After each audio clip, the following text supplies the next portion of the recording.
ऐसे अवसर मिलते हैं।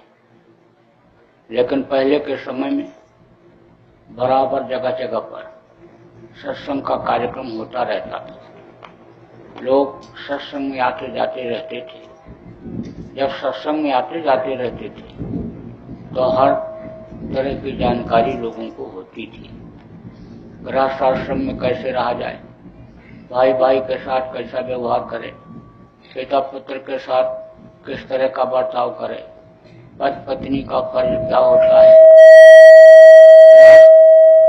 धर्म क्या होता है, रोटी खिलाना, पानी पिलाना, सेवा करना, ये कितना फायदेमंद होता है, आदमी को किस तरह का खाना खाना चाहिए, किस तरह का पीना चाहिए, रहना चाहिए, ये सारी चीजों की जानकारी तो होती ही होती थी। लेकिन सत्संग से आत्मा और परमात्मा का भी ज्ञान होता था कि आत्मा क्या है, परमात्मा क्या है, ये मनुष्य शरीर किस काम के लिए मिला, इस दुनिया संसार में हम किस काम के लिए भेजे गए और कैसे इस मृत्यु लोक से हमको छुटकारा मिलेगा, कैसे जन्म मरण से छुटकारा मिलेगा, नरक 84 से किस तरह से हम बच सकते हैं। इन सारी चीजों की जानकारी सत्संग से मिलती थी। लेकिन जब से सत्संग लोगों ने छोड़ा, जगह जगह पर सत्संग होना बंद हुआ, तब से आप देखिए कि परेशानियों का पहाड़ लोगों के सामने आकर के खड़ा हो गया। कुदरत भी, प्रकृति भी साथ नहीं दे रही, न समय पर जाड़ा, न समय पर गर्मी, न समय पर बरसात हो रही। घर घर में लड़ाई झगड़ा कलह, रोग बहुत बढ़ गया, रोना धोना बहुत बढ़ गया, अशांति बहुत बढ़ गई, अपराध बहुत बढ़ गया। तो उसका क्या कारण है?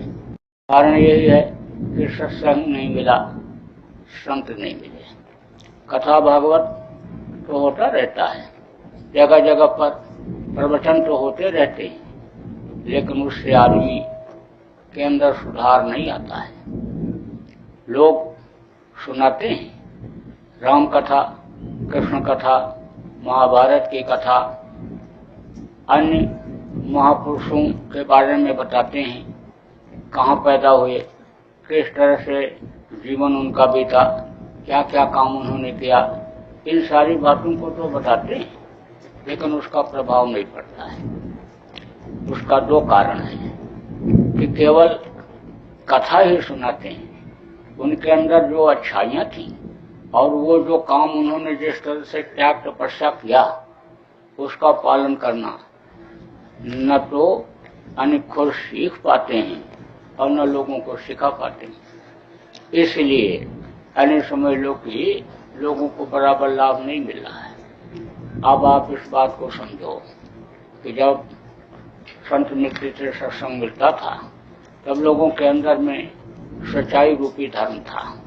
लोग झूठ नहीं बोलते थे, कहते थे झूठ बोलोगे तो जबान कट के गिर जाएगी, इतना डर भय रहता था। कहते थे अगर झूठ बोलोगे तो सच्चिदानंद से दूर हो जाओगे।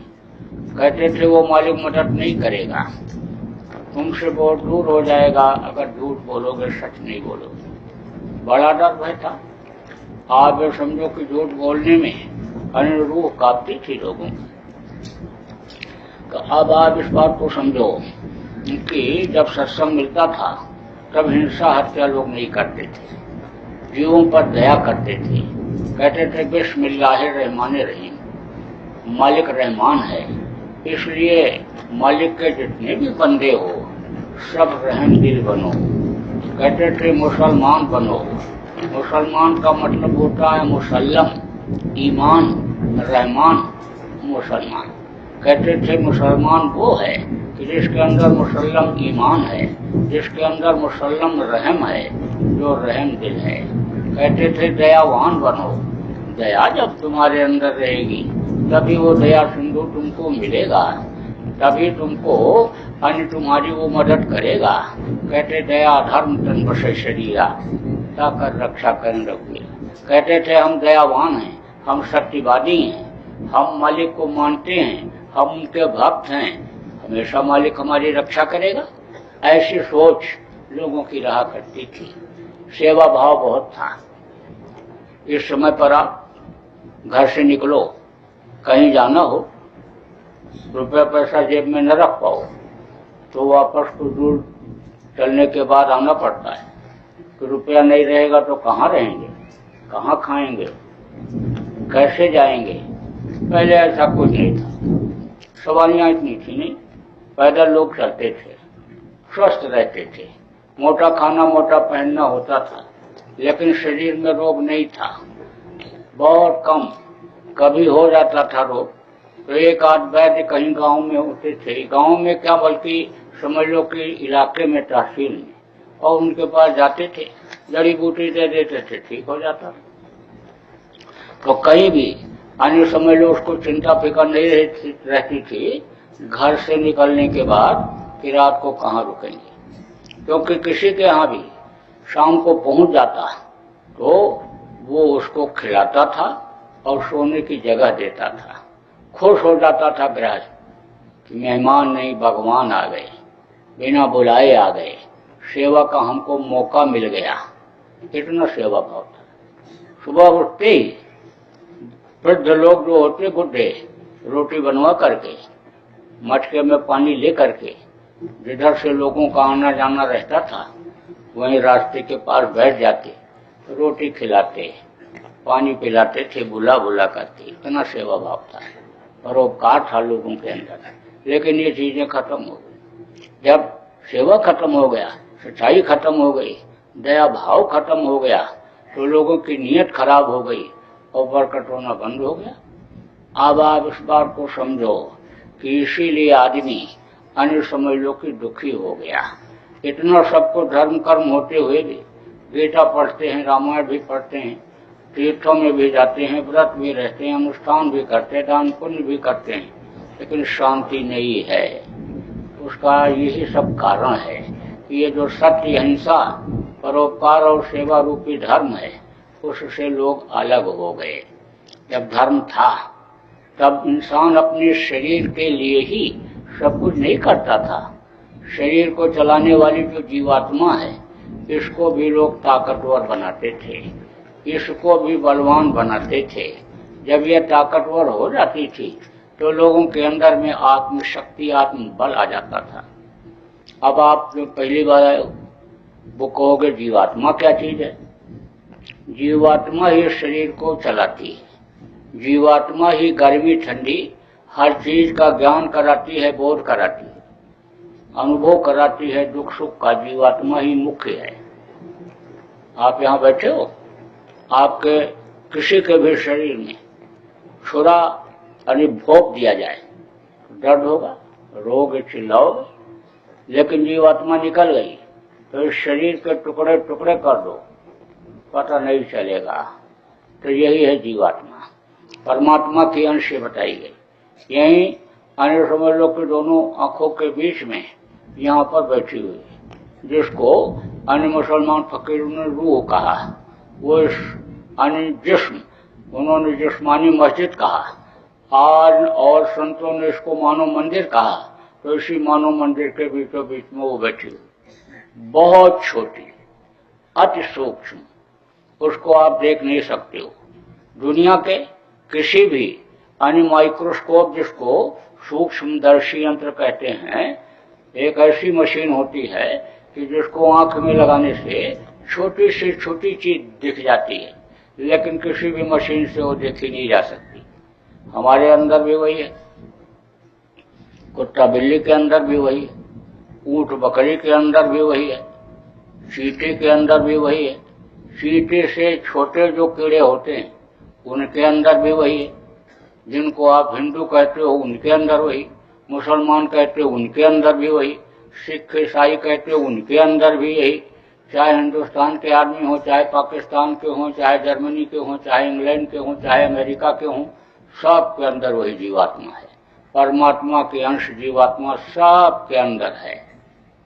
उसने जिस सिस्टम से शरीर को बनाया, अन्य समझ लो कोई बना नहीं सकता है, तैयार नहीं कर सकता है।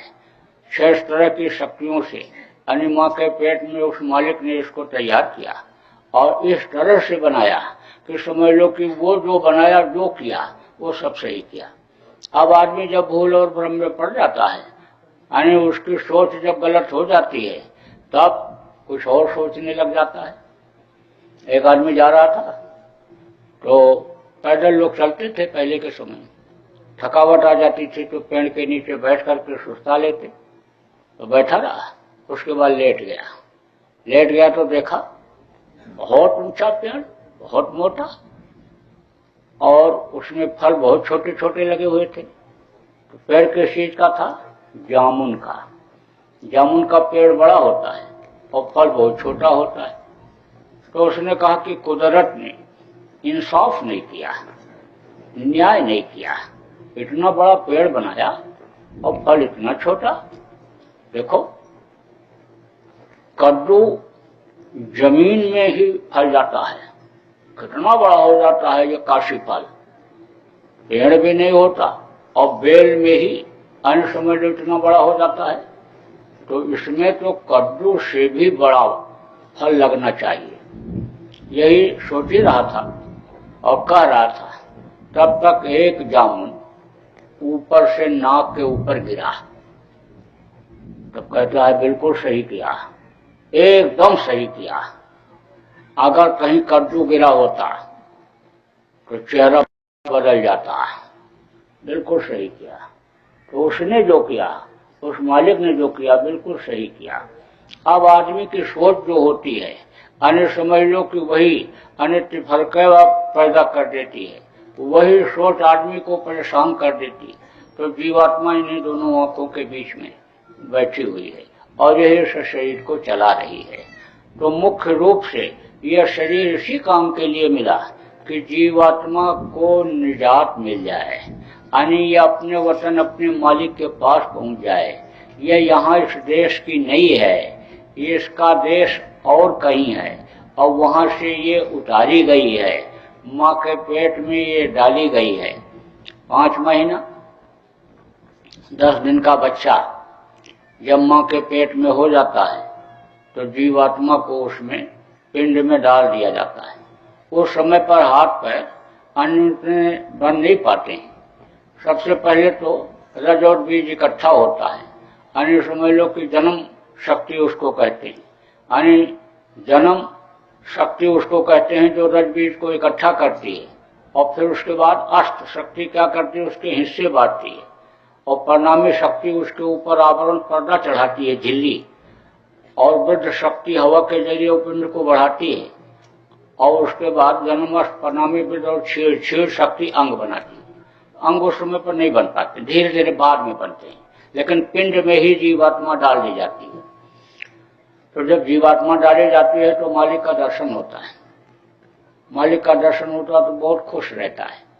लेकिन ये समझ लो कि अभी पीछे माँ के पेट में जब आप सब लोग थे तभी तो सबके पेट में यानी सबके अंदर यानी वो सतलोक की रहने वाली ही जीवात्मा तो डाली नहीं गई, क्योंकि बहुत दिन हो गया यहाँ पर निम्न लोक में चक्कर काटते हुए। इस चीज की जानकारी आप सब लोगों को है नहीं। अब जब माँ के पेट में यानी बच्चा रहता है तो पिछले जन्म में कहाँ थे, कीड़ा थे, मकोड़ा थे, सांप थे, गोजर थे, बिच्छू थे, क्या थे, वो सब दिखाई पड़ता है। नरकों में मारे गए, काटे गए, सड़ाए गए, वो सब दिखाई पड़ता है। तो जब देखता है तब कहता है जीव कि प्रभु अब जल्दी से तैयार करके बाहर निकालो। यह भी ज्ञान माँ के पेट में रहता है कि मनुष्य शरीर के अंदर ही ऐसा रास्ता है कि जिससे फिर हम जन्म मरण से छुटकारा पा सकते हैं, हमारी रूह को निजात मिल सकती है। ये माँ के पेट में मालूम रहता कि मनुष्य शरीर के अंदर ही ऐसा रास्ता है।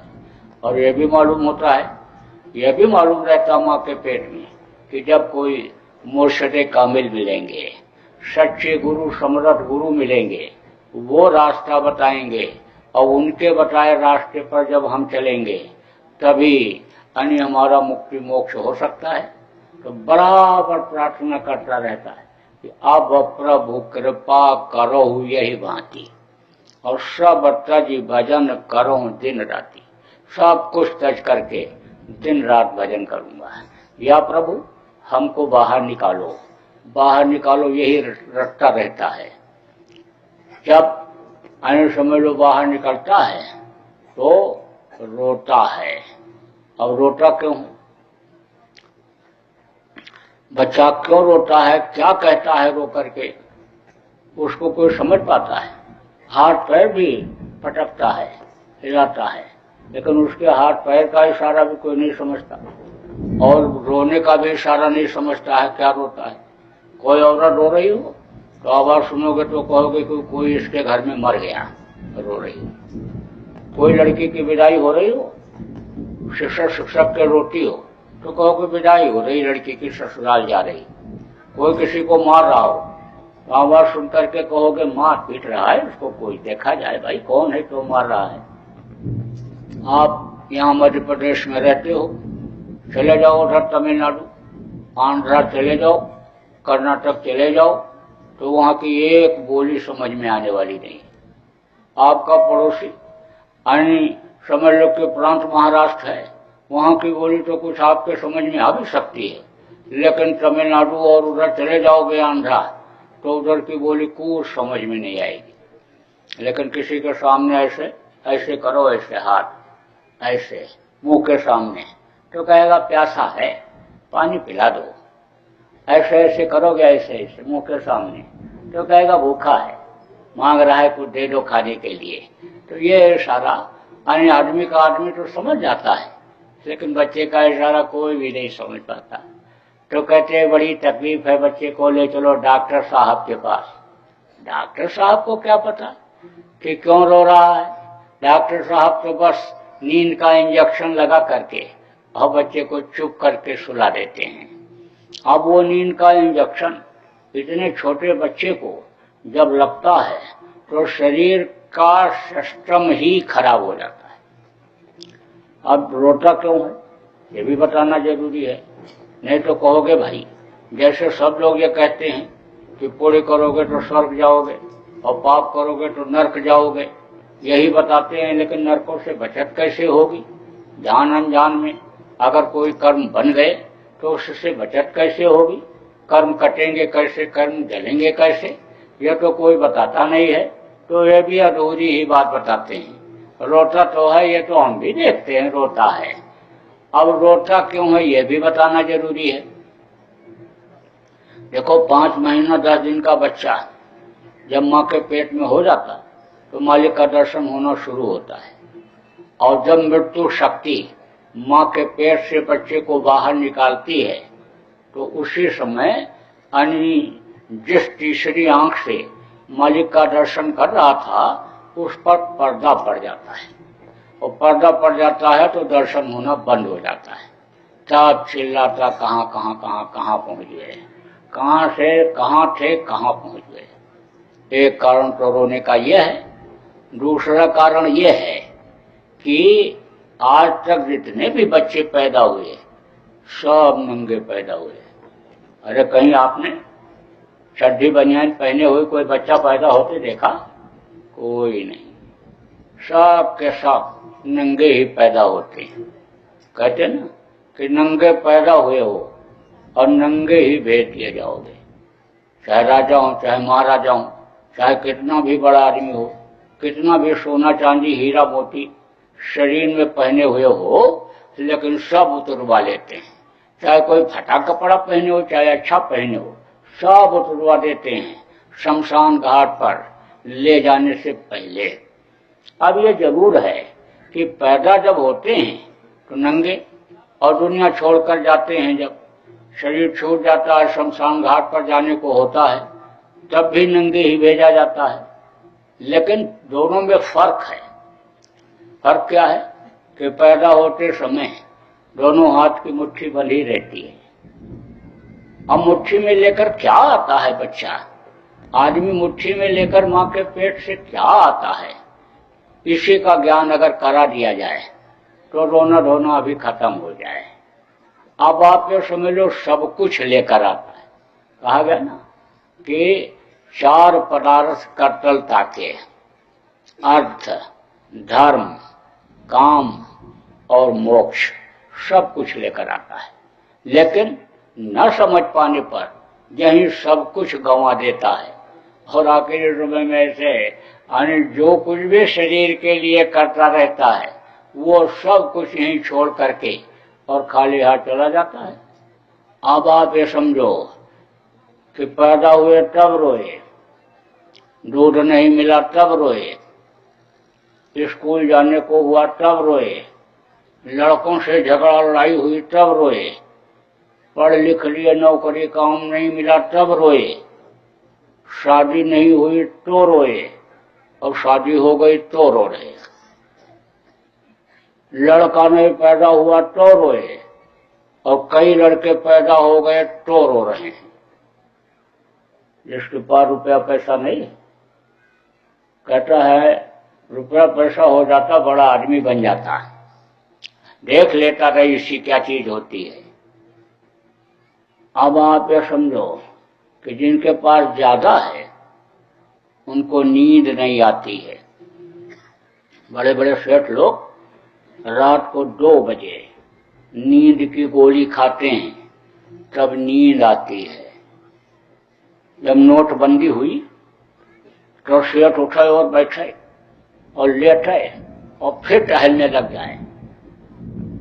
1 गोली खाता था पहले, 2 खाने लगा तो भी नींद नहीं आई, 3 खा गया तो भी नींद नहीं आई।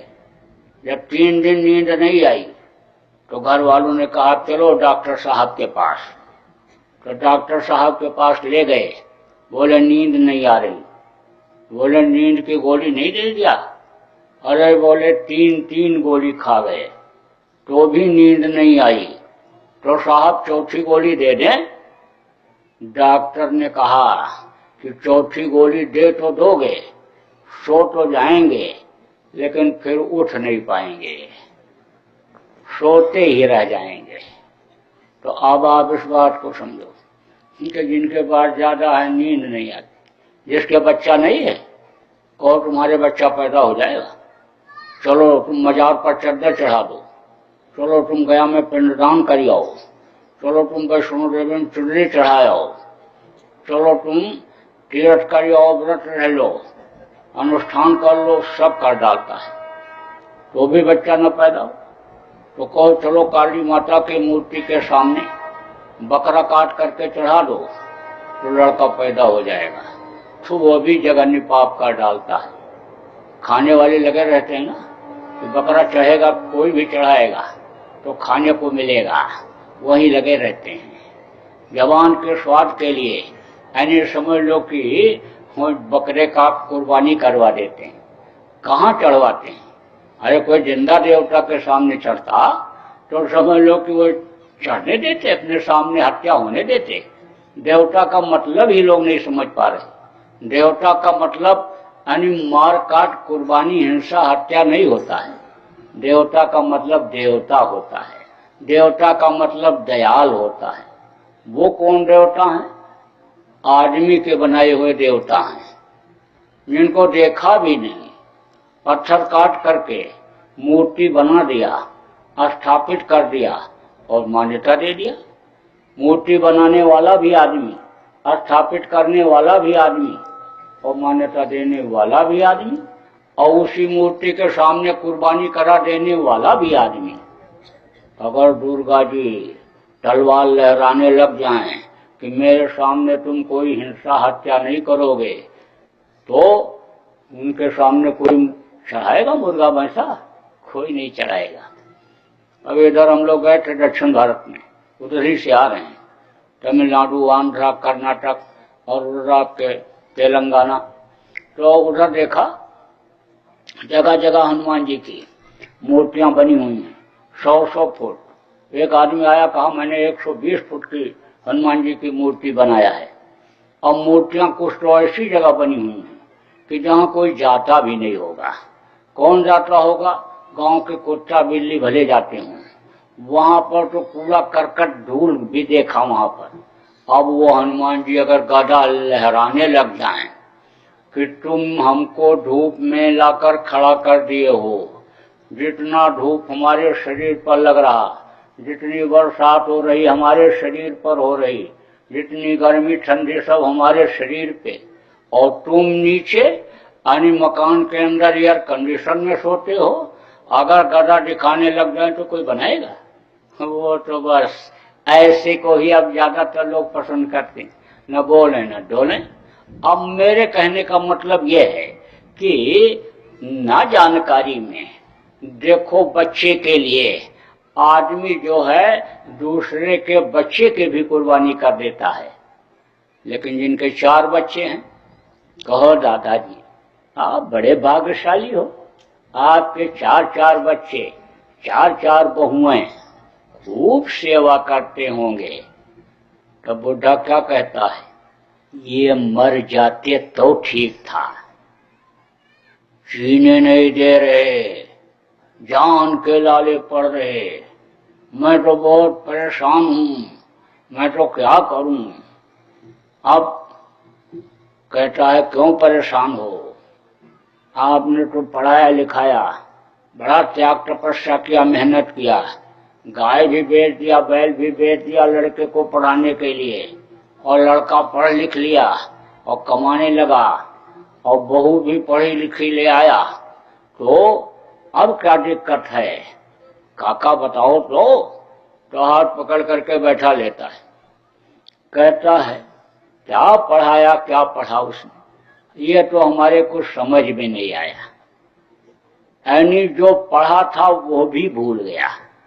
तो काका क्या पढ़ा था, तो बताता है सब कि सुबह सूरज निकलने से पहले उठ जाता था और भगवान का नाम लेता था, हाथ मुंह धोकर कुछ यानी पूजा उपासना स्तुति करता था, और अब 9 बजे उठता है, फिल्मी गाना गाते हुए, खड़े खड़े टट्टी, खड़े खड़े पेशाब, खड़े खड़े खाता है। भैया हम क्या करें।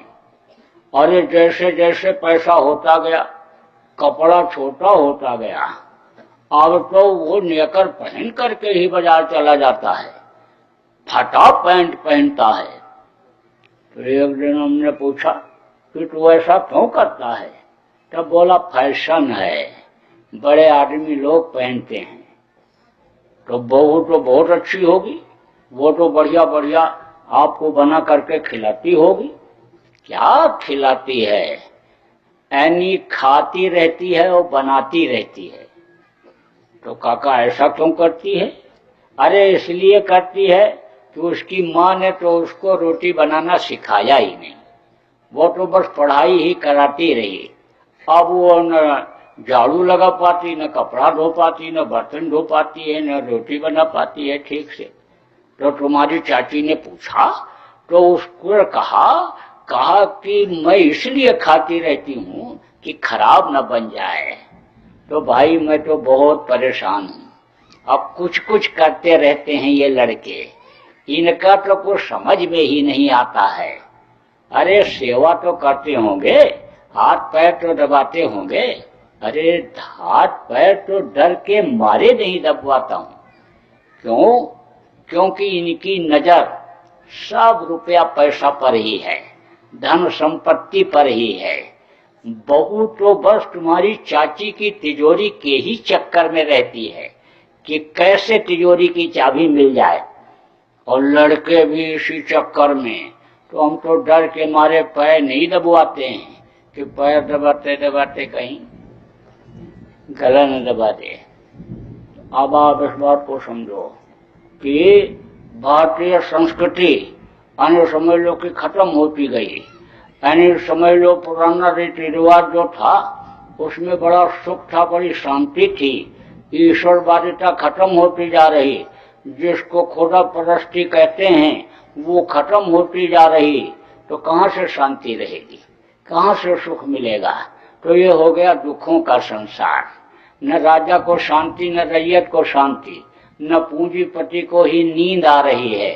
दुखों का संसार हो गया, रोने धोने का ही हो गया। और इसी रोने धोने के संसार में अशिला काम के लिए जिस काम के लिए मनुष्य शरीर इंसान ने मांगा था, भगवान के भजन के लिए, रूह की निजात के लिए, जीवात्मा के कल्याण के लिए, वो चीज इंसान भूल गया। किसी को वादा याद आ रहा है कि घर में वादा किया था कि भजन करेंगे?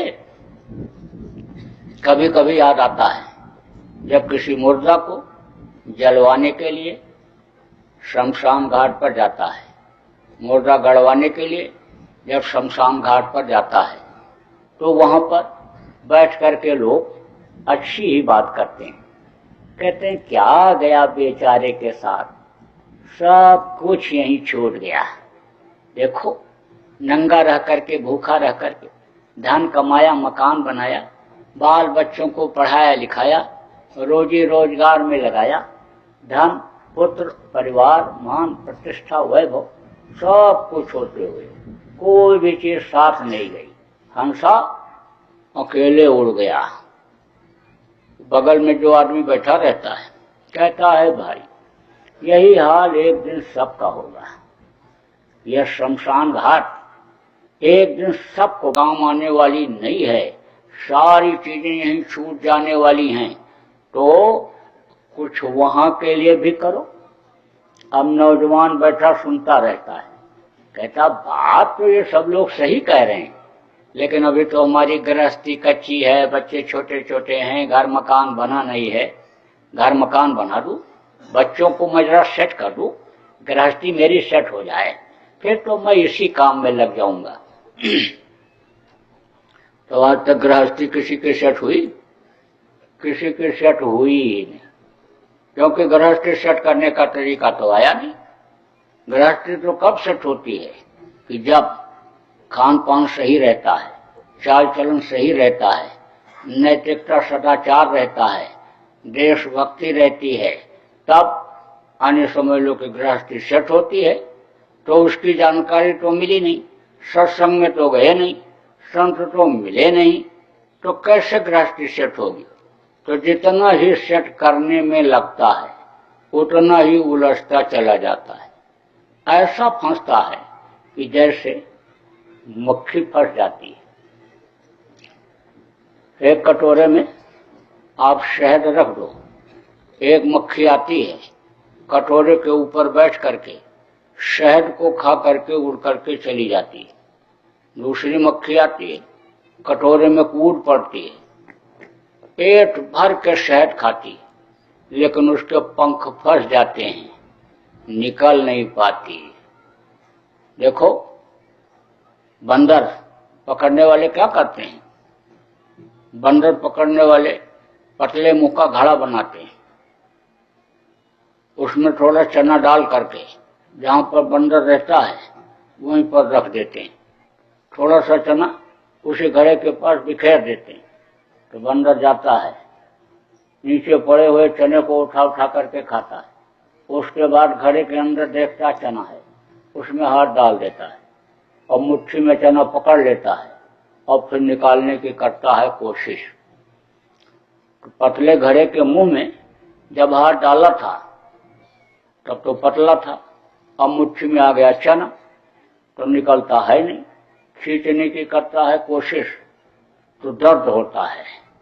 दर्द होता है तो चू चू चू चू चू चू करता है। शिकारी समझ जाता है कि चना अब छोड़ेगा नहीं, लालच में आ गया, अब ये छोड़ेगा नहीं, मौका अच्छा है, चलो अब जाल इसके ऊपर डाल दो। ले जाता है, जाल डाल देता है, तो पकड़ करके ले जाता है, फिर गांव गांव में तमाशा खेल दिखाता है, नचाता है, कमाता है। ऐसे ही कहा ना, मरकट सम तुम बने अनाड़ी, मुट्ठी दीना घड़े पसारी। अन्य समझ लो कि ये माया की छाया है, माया भी नहीं है, लेकिन इस माया के चक्कर में अन्य जैसे मरकट अन्य पकड़ में आ गया और नाच रहा है, ऐसे ही माया नचा रही है। अब मुख्य कारण क्या है? कारण यही है कि तरीका नहीं सीख पाए गृहस्थ आश्रम। जब तरीका लोगों को मालूम था तो ये गृहस्थ आश्रम स्वर्ग जैसा था, कोई खींचातानी नहीं थी, कोई घर छोड़ करके भागता था घर के झगड़ा झंझट से, कोई औरत जहर खा करके या जल करके मरती थी, कोई नहीं, अकाल मृत्यु होती ही नहीं थी। अल्प मृत्यु नहीं कौनो पीड़ा, और सब सुंदर सब बिरु शरीरा। लेकिन अब कोई दिन ऐसा अखबार में अन्य समाचार अन्य समय लोग की ऐसा नहीं बचता है कि जिस दिन इस तरह की मरने मिटने की अन्य घटनाएं न घटती हूं, न लिखा जाता हो। उसमें समाचार कोई भी ऐसा नहीं रहेगा कि जिसमें अन्य समय लोग सकुशलता का समाचार रहे। कुछ न कुछ हिंसा हत्या घटनाएं ये सब समाचार में आती ही रहती हैं। तो अब आपको बताऊं कि आप अपना गृहस्थ आश्रम कैसे सुधार सकते हो, अपना जीवन कैसे सुख में बना सकते हो, किस तरह से गृहस्थ आश्रम में रह करके और अपना अन्य समय आपको जो मिला है उसको पूरा कर सकते हो। अन्य वो तरीका आपको बताऊंगा, वो तरीका आपको बताऊंगा कि जिससे आपका लोक बन जाए। लोक बनना किसको कहते हैं? कहते हो ना, अच्छा खाते हैं, अच्छा पहनते हैं, अच्छा मकान में रहते हैं, अच्छे गाड़ी घोड़ा पर चलते हैं, पत्नी पतिव्रता है, पुत्र आज्ञाकारी है, इनका लोक बना हुआ है। और परलोक बनाना किसको कहते हैं? जहां पर आप रहते हो ये मृत लोक है। इस मृत लोक के ऊपर बहुत से लोक हैं, सूर्य लोक, चंद्र लोक, आप समझ लो कि ब्रह्म लोक, पार ब्रह्म लोक, काल लोक, महाकाल लोक, सतलोक, अलख लोक, सारे लोक हैं। तो इस शरीर में रहते रहते, इसी लोक में रहते रहते आप परलोक जाना भी सीख जाओ और वहां पर जाओ फिर वापस आ जाओ। वो तरीका भी आपको बताऊंगा कि घर में ही बैठ करके स्वर्ग वैकुंठ में रहने वाले देवी देवताओं का दर्शन भी आप करो, और उससे भी परे जो लोक है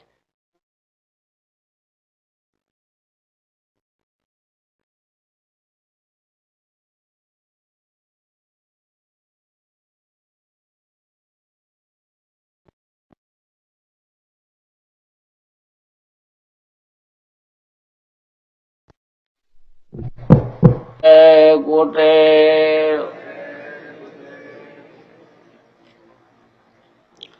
तो आपको बताऊंगा। देखो, कहते हैं जैसा खाओ अन्न वैसा होवे मन, और जैसा पियो पानी वैसी होवे वाणी। विष्णु पितामह का नाम आपने सुना होगा। बाणों की शैया पर लेटे हुए थे। कब? जब उनका आखिरी वक्त था, इस दुनिया से जाने का समय आया था, तो वो तीर के ऊपर लेटे हुए थे। बहुत अच्छी अच्छी बात बता रहे थे, ज्ञान का उपदेश दे रहे थे। तो द्रौपदी ने सुनकर के हंस दिया। तब उन्होंने कहा, द्रौपदी क्यों हंस रही है? बोली, महाराज ऐसे ही हंस दिया। बोले, नहीं द्रौपदी, तू तो ऐसे नहीं हंसेगी, हंस करके तो तूने इतना बड़ा महाभारत करा दिया, बोल क्यों हंस रही है? तब द्रौपदी ने कहा, महाराज मरते समय तो आप बहुत अच्छी अच्छी बात बता रहे हो, लेकिन यह ज्ञान उस समय आपका कहाँ चला गया था जब दुशासन भरी सभा में हमको नंगी कर रहा था, हमारी चीर खींच रहा था, तो आप भी सभा में विराजमान थे। तो यह ज्ञान आपका उस समय कहाँ चला गया था? तब उन्होंने कहा, द्रौपदी तो ठीक कह रही है, उस समय मेरी बुद्धि भ्रष्ट हो गई थी। मैं दुर्योधन पापी का अन्न खा रहा था, इसलिए बुद्धि भ्रष्ट होने के कारण मैं तेरी कोई मदद नहीं कर पाया। तो अन्न के दोष से बुद्धि अनिभ्रष्ट हो सकती है। तो जानवरों का मांस और खून जब शरीर के अंदर आएगा तो बुद्धि सही रहेगी। आप देखो, बीमारियां ज्यादा क्यों फैल गई? घर घर में बीमारी, कोई घर ऐसा बाकी नहीं कि जिसमें बीमारी ना आती हो। और कुछ घर तो ऐसे भी हैं कि जिनमें कोई न कोई बीमार ही रहता है। आप न समझ पाओ, आपको कोई न बतावे, तो कोई आप इनमें से चैलेंज करो तो मैं बता दूंगा, 2, 4, 10 को बता दूंगा कि इनके घर में कोई न कोई बीमार ही रहता है, परेशान ही रहता है। तो उसका कारण क्या है? कारण यही है कि खून बेमेल हो गया। मनुष्य का शरीर ये जो बनाया गया यानी समझ लो किसके लिए बनाया उस मालिक ने, शाकाहारी भोजन के लिए। शाकाहारी किसको कहते हैं? शाक सब्जी, यानी जो यानी समझ लो जमीन में पैदा होता है, एक जगह से दूसरी जगह जो जा नहीं सकता है, चेतन नहीं है, जड़ है, यानी वो शाकाहारी है। धान, गेहूं, चना, ज्वार, बाजरा, मक्का एक जगह दूसरी जगह खुद नहीं जा सकता है, तो मनुष्य खाने का अधिकारी है, जड़ वस्तु। इन चीजों को शाकाहारी भोजन का। देखो, जब आप कोई गरिष्ठ चीज खा लेते हो तो कहते हो कि अरे दिमाग काम नहीं कर रहा, बुद्धि काम नहीं कर रही, तो डॉक्टर के पास जाते हो तो कहता है कि ब्लड प्रेशर नापता है तो कहता खून का दौरा तेज हो गया, ब्लड प्रेशर हाई हो गया। तो जिस चीज के खाने से खून बना, यानी उसी का असर तो शरीर पर आया। अब जानवरों का जब यानी समझ लो कि मांस आदमी खाता है तो उसका जब खून बनता है तो बुद्धि ठीक से काम नहीं करती है। तब जब बुद्धि खराब होती है तब क्या होता है? काम, क्रोध, लोभ, मोह, अहंकार, ये जो 5 भूत हैं, ये यानी अपना कर्तव्य दिखाने लगते हैं। आप समझ लो लड़ाई झगड़े का आजकल कारण क्या है? कुछ घर ऐसे हैं इन्हीं में कि जिनमें रोज झगड़ा होता रहता है, रोज लड़ाई होती रहती है। बूढ़े न लड़े, जवान न लड़े, तो लड़के ही लड़ते रहते हैं। तो उसका क्या कारण है? यही सब कारण है, खान पान खराब हुआ। अभी आप कहोगे कि हमारा पूरा परिवार जन्मजात शाकाहारी है और बच्चा भी शाकाहारी है, कट्टर शाकाहारी हैं सब लोग, लेकिन फिर क्यों लड़ते बैठते रहते हैं? ये मिलावटी चीजें जो बाजार में आ गई, बढ़िया बढ़िया पैकेट बना करके और अंग्रेजी में सब कुछ लिख करके और उसके अंदर आने रख दिया। अब आपको तो कुछ पता नहीं है कि अंग्रेजी में क्या लिखा है। अंग्रेजी में लिख देते हैं नाम बदल करके कि ये चीज है कि कोर्ट कचहरी में अगर आप कभी चैलेंज भी करो तो उनकी बचत हो जाए, लेकिन अब पता नहीं है। तो बाकी था ना रुपया, किसान का रुपया बाकी था, पढ़ा लिखा होशियार आदमी था, तो उसने कहा रुपया हमारा दे दो, दे देंगे दे देंगे दे देंगे, वादा कर रहा था। तो एक दिन घर से जा रहा था तो पकड़ा उसको किसान ने, और वो कटाई कर रहा था धान की, तो पकड़ा वहीं खेत में और पकड़ के ले गया, उठाया, हंसिया और कहा तुमको काट देंगे, हमारा रुपया नहीं दोगे। तो उसने कहा हमसे लिखा लो हमसे। अरे हम देंगे, हम लिख करके दे देते हैं। तो लिख करके क्या दिया? खेत में बाकी बेबाकी और खेत के बाहर सब बाकी। खेत के बाहर सब बाकी, खेत में बाकी बेबाकी, यानी समझो कि खेत में सब बेबाक कर दिया और बाकी है बाहर। समझो बाकी यानी समझ लो कि बाहर सब दे दिया और खेत में बाकी है, ऐसा लिखा उसने। अब जब यानी समझ लो कि जब पंचायत किया उसने और पंचों को बाहर गया तो फिर यानी दिए नहीं, पंचायत किया तो वही दिखा दिया। अब उसको बेचारे को क्या पता क्या लिख दिया, खेत में बाकी बेबाकी और खेत के बाहर बेबाकी और खेत में बाकी, सब लिख दिया। अब खेत के बाहर सब जो है बेबाकी है, अब क्या वो देगा, क्या देगा वो, क्या ले पाएगा उस, ऐसे लिख देते हैं। अब वो बच्चे खाते हैं तो उसका असर उस पर आता है। अब आपको ये भी बता दें कि मांसाहार का और शाकाहार का किस तरह से असर होता है।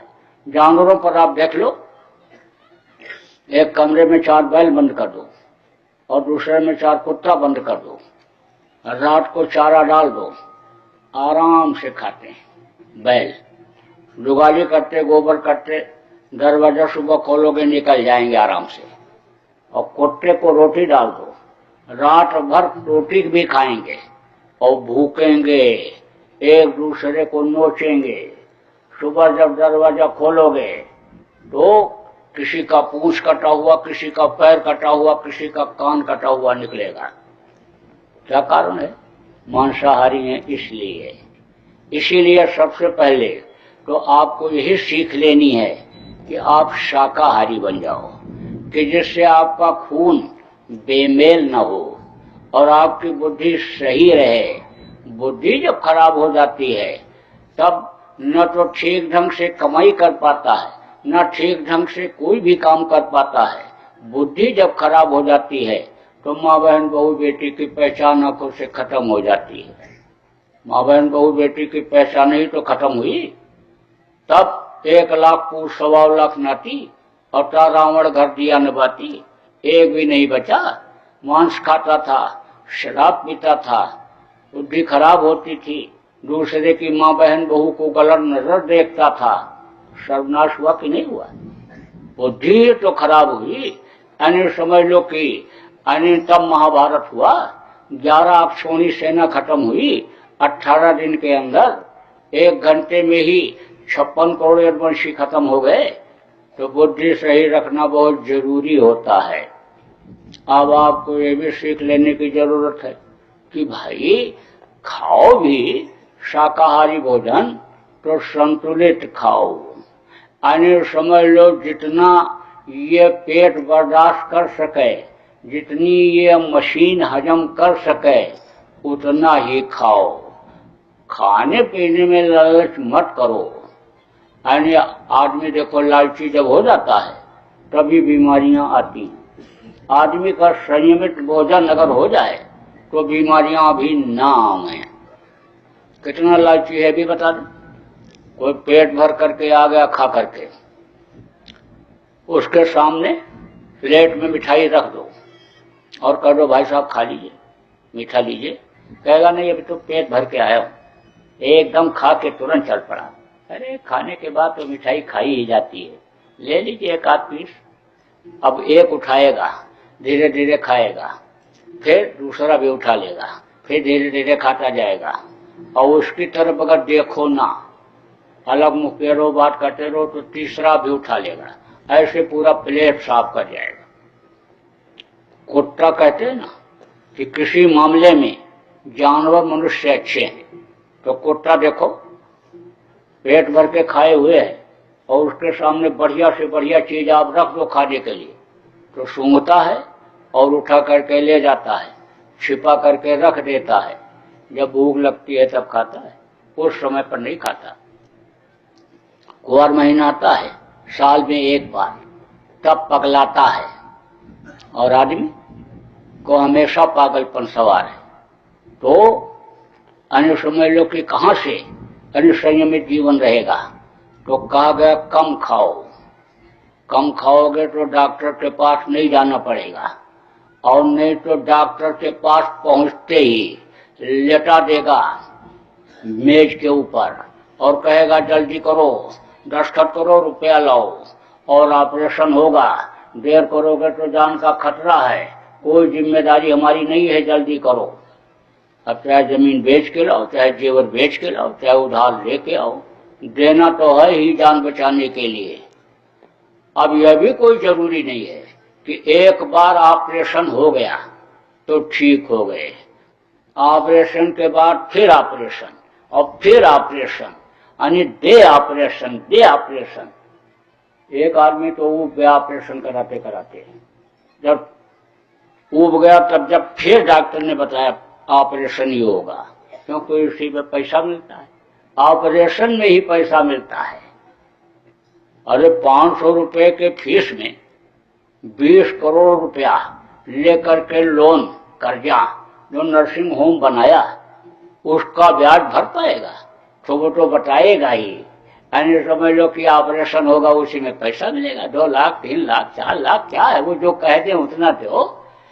तो अब आप ये समझो कि जब ऊब गया ऑपरेशन कराते कराते और फिर कहा डॉक्टर ने ऑपरेशन होगा, तब कहा डॉक्टर साहब अब की बार सिलाई मत करना, टांका मत लगाना, चैन लगा देना, चैन, कि जिससे फिर जब आऊं तो आपको खोलना बंद करना ना पड़े, बस चैन खींच दो और चैन खींच करके ऑपरेशन कर दो। तो अब आप समझो कम खाओ तो डॉक्टर का मुंह ही नहीं देखना पड़ेगा, और कम खा लो, 2 बार बर्दाश्त कर लो तो कोर्ट कचहरी में जाना पड़ेगा। नहीं तो एक भी मुकदमा अगर हो गया, एक भी मुकदमा, तो आप समझ लो कि कितनी जूतियां घिस जाएंगी पेशी करते करते। कोई ठिकाना है? कोई ठिकाना नहीं है। ये जो संविधान बना था, तो बनाया तो उन्होंने बहुत बढ़िया तरीके से, पूरी अकल लगाया, बहुत बढ़िया बना था। लेकिन उस समय की परिस्थितियां और थी, अब परिस्थितियां बदल गई और परिस्थितियों के अनुसार उस समय के बनाए हुए नियम कानून के अंतर्गत न्याय न लोगों को मिल पा रहा है और न न्याय देने वाले न्याय दे पा रहे हैं। क्यों? क्योंकि वो भी डरते हैं कि कानून इतने पेचीदे हैं कि कहीं हम ही न फंस जाएं। पढ़ाई लिखाई करके अन्य समझ लो कि प्रतियोगी परीक्षा पास करके अन्य समझ लो कि जज बने, लेकिन उसके बाद फिर पढ़ करके तब जाते हैं। जजमेंट लिखने से पहले तैयारी करते हैं कि कहीं ऐसी कुछ चीज ना हम लिख दें कि जिससे हम फंस जाएं। इतना जटिल कानून हो गया इस समय के समय परिस्थिति के अनुसार। अब आप ये समझ लो कि न सुरक्षा देने वाले सुरक्षा दे पा रहे हैं, दबाव में डरते हुए भी न्याय नहीं कर पा रहे, और न लोगों को सुरक्षा मिल रही। रोटी रोजी की तो ये समस्या बनी हुई है लोगों की कि घर छोड़ करके और बाहर जाकर के ठोकरें खानी पड़ती हैं लोगों को। मजदूरी करने के लिए बाहर जाना पड़ता है, घर छोड़ करके, छोटे छोटे बच्चों को छोड़ करके अन्य समय लोग मजदूरी करने ले जाना। अगर इसमें संविधान में संशोधन कर दिया जाए, पता लगा करके, सर्वे करा करके कि किस चीज की जरूरत है लोगों को, इनकी प्राथमिक आवश्यकताएं क्या हैं, उसके अनुसार अगर अन्य संशोधन करा दिया जाए तो अभी ये रोटी रोजी की समस्या लोगों की खत्म हो सकती है। ये जो चुनाव प्रणाली है यही बदल दी जाए, चुनाव खत्म ही कर दिया जाए, कोई चुनाव रखा ही न जाए। जितनी ही पार्टियां बढ़ती चली जा रही हैं उतनी ही व्यवस्था खराब होती चली जा रही है। अच्छे लोग मिलकर के पार्टी बनाते हैं, बस स्वार्थी लोग उसमें घुस करके और गंदगी पैदा कर देते हैं। हर पार्टी में अच्छे लोग हैं, उनमें से लोगों को निकाल लिया जाए। जिसके अंदर देशभक्ति हो, जो देश की सेवा करना चाहता हो, त्यागी तपस्वी हो, उनको ट्रेनिंग दे दिया जाए और ट्रेनिंग में जिनके नंबर अच्छे आमे पास हो जाएं उनको ले लिया जाए।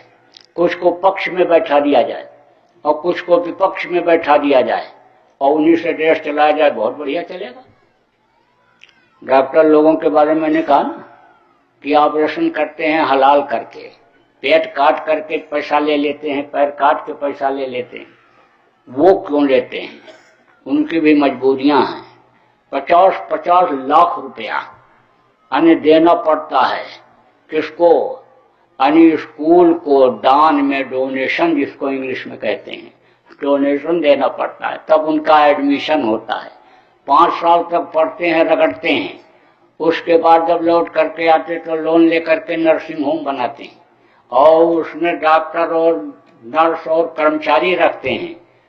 तो अन्य समझ लो कि लेंगे नहीं तो कहां से वो चलेगा, कहां से बच्चे जिएंगे उनके। कोर्ट कचहरी में वकील क्यों मुकदमा खींचते रहते हैं?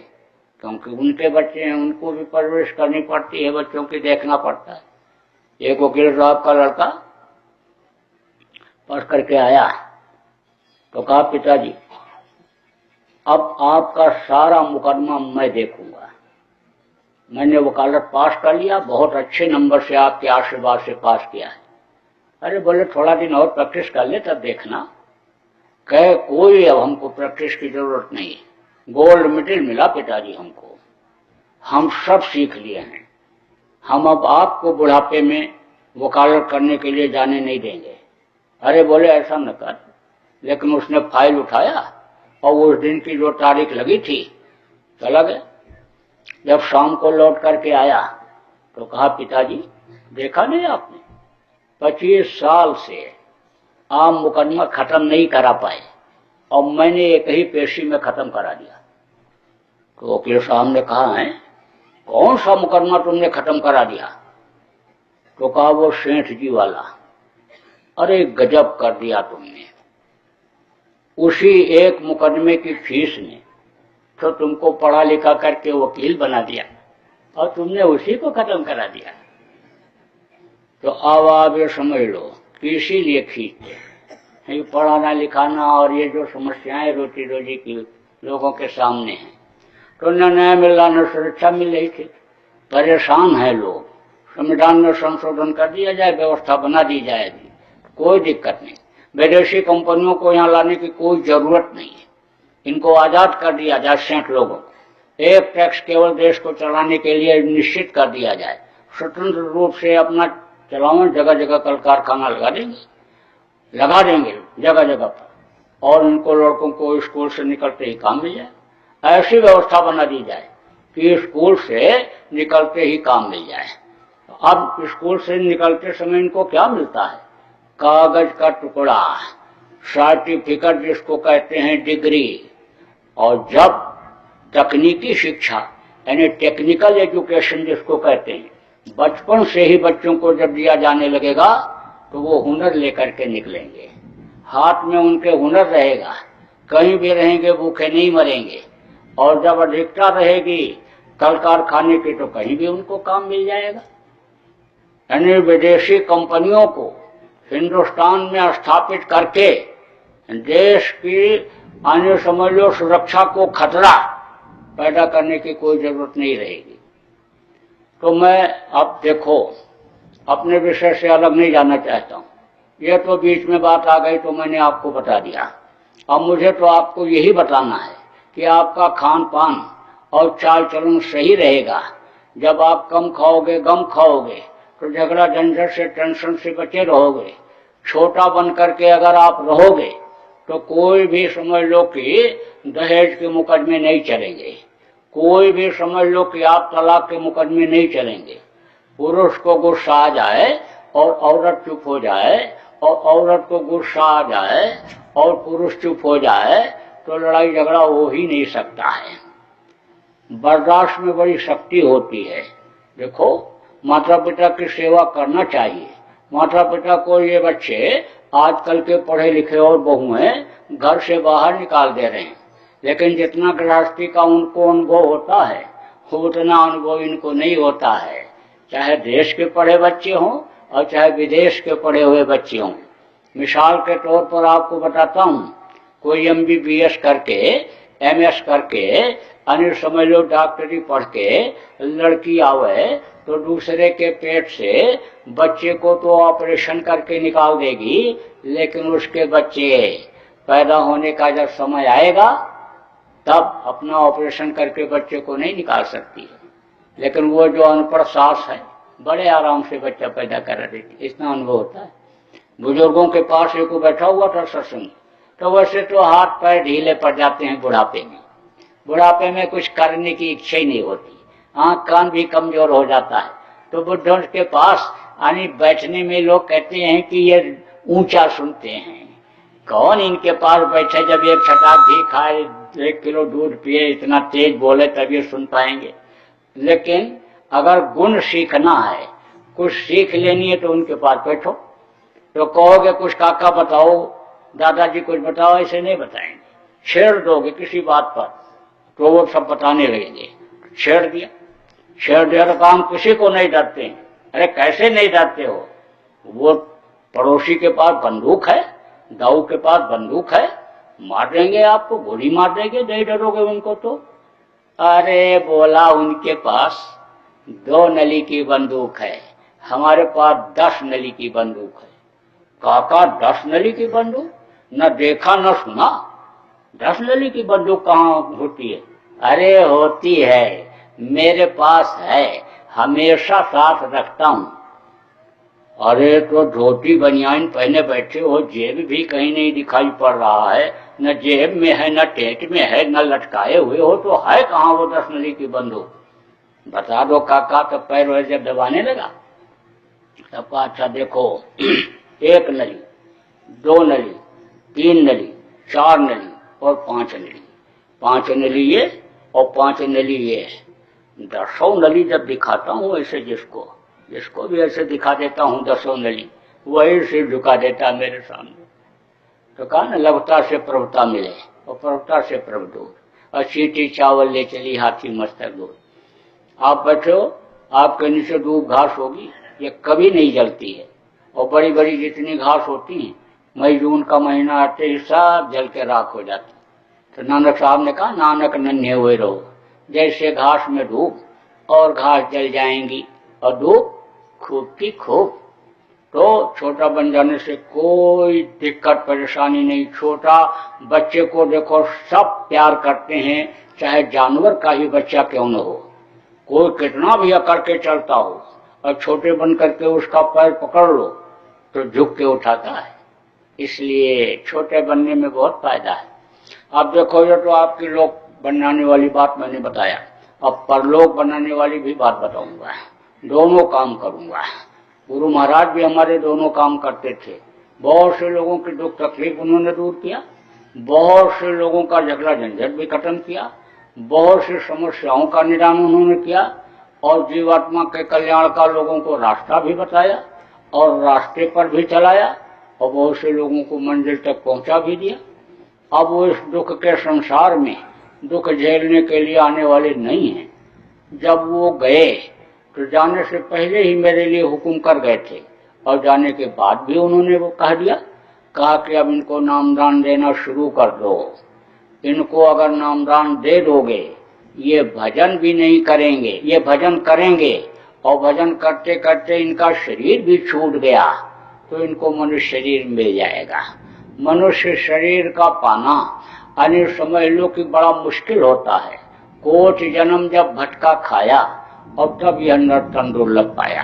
अभी आपको ये नहीं पता है कि नर्क क्या होता है, और नर्क की तकलीफ क्या होती है, हम मौत की पीड़ा क्या होती है, ये चीज अभी आपको नहीं मालूम है। मैं बता देता हूँ।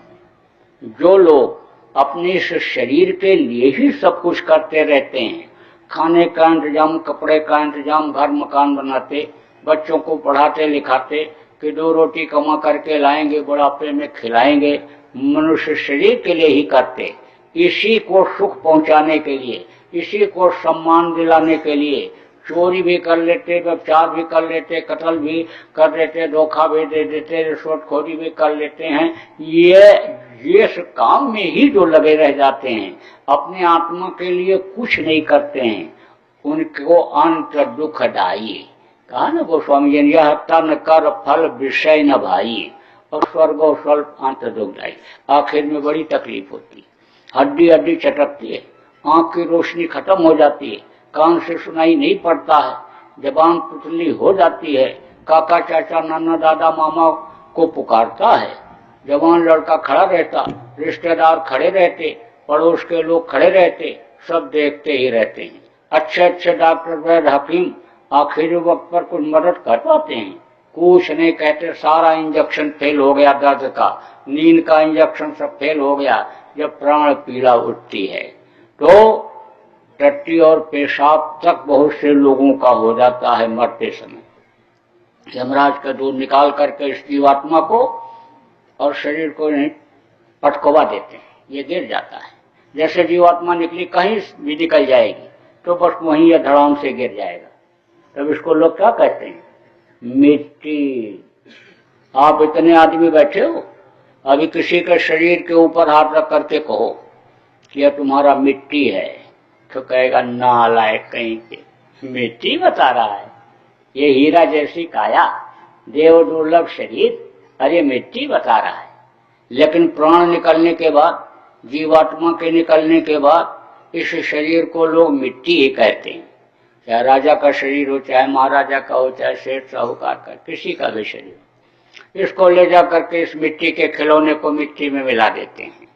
आने समझ लो कि इसको जला देते हैं या जमीन में दबा देते हैं, गाड़ देते हैं। अब जीवात्मा का क्या हाल होता है, जो शरीर को चलाने वाली शक्ति, उसका क्या हाल होता है? उसको पिशाच के शरीर में बंद करते हैं। पिशाच का शरीर मनुष्य शरीर जैसा ही होता है, तो उसको 86,000 योजन ऊपर में यमपुरी है, वहां ले जाते हैं, वहां यमराज के सामने पेश करते हैं। उसके पास जीवन का सबका खाका रहता है, बचपन से लेकर के अच्छाई और बुराई जो भी किया उसके पास सब रिकॉर्ड रहता है। बहुत से लोग तो ये कहते हैं ना कि आंख बचा करके गलत काम कर लो, क्या कहीं कोई देख रहा है? लेकिन ये नहीं मालूम कि जिसको आप नहीं देख पा रहे हो वो आपकी सारी अच्छाई और बुराइयों को देख रहा है। दोनों कंधों पर बैठे हुए हैं दोनों दूत, फरिश्ते जिसको कहते हैं, वो सब लिखते जाते हैं। नेक बद जो भी काम करते हो सब लिखते जाते हैं और ले जा करके जैसे शरीर छूटा उससे पहले ही, यानी समझ लो जैसे यहाँ बटन दबाते हैं, यानी कटआउट में जैसे ही प्लग लगाते हैं तैसे बिजली 10, 20, 25, 30 किलोमीटर जल जाती है, फट से करंट पहुंच जाता है। ऐसे ही उनका सिस्टम है। यह सिस्टम आपका यहाँ का तो फेल हो जाता है, उनका कोई सिस्टम फेल होने वाला नहीं है। वो फौरन सब, यानी समझ लो कि जैसे सैटेलाइट पर, यानी आप यहाँ बैठे हो और कोई देखना चाहे जिसके पास ये सिस्टम हो तो आपको सबको देखेगा, सबके चेहरे को देखेगा, यानी वहीं से बैठा देख लेगा, 1000 किलोमीटर 2000 किलोमीटर दूर से देख लेगा। ऐसे ही यानी यह भी सिस्टम है, तो उसके पास सब पहुंच जाता है और फिर वो डांट फटकार लगाता है और रोते हैं चिल्लाते हैं जीव, लेकिन उस समय कोई सुनवाई होने वाली नहीं। यहाँ तो कहते हैं मार दो काट दो कुछ नहीं होगा, हाई कोर्ट सुप्रीम कोर्ट से मुकदमा जीत करके चले आएंगे, बढ़िया वकील रख लेंगे, सिफारिश लगा देंगे, सेटिंग कर लेंगे। लेकिन वहाँ कोई न सेटिंग और न कोई वकील मिलता है। वहाँ तो बस जैसे यस नो होता है, बस ऐसे ही यानी बस सजा बोल देते हैं, तो कोई सुनवाई नहीं, कोई सुनवाई नहीं। यहाँ का सिस्टम तो ऐसा है कि यानी समझ लो फांसी हो गई सुप्रीम कोर्ट से तो फिर यानी समझ लो राष्ट्रपति भी माफ कर सकता है, लेकिन वहाँ तो माफी नाम की कोई चीज ही नहीं रह जाती है। जब कोई यानी समझ लो कि बहस भी करता है कि हमको किसी ने बताया नहीं समझाया नहीं, तो दिखा भी देता है, वो दिखा भी देता है।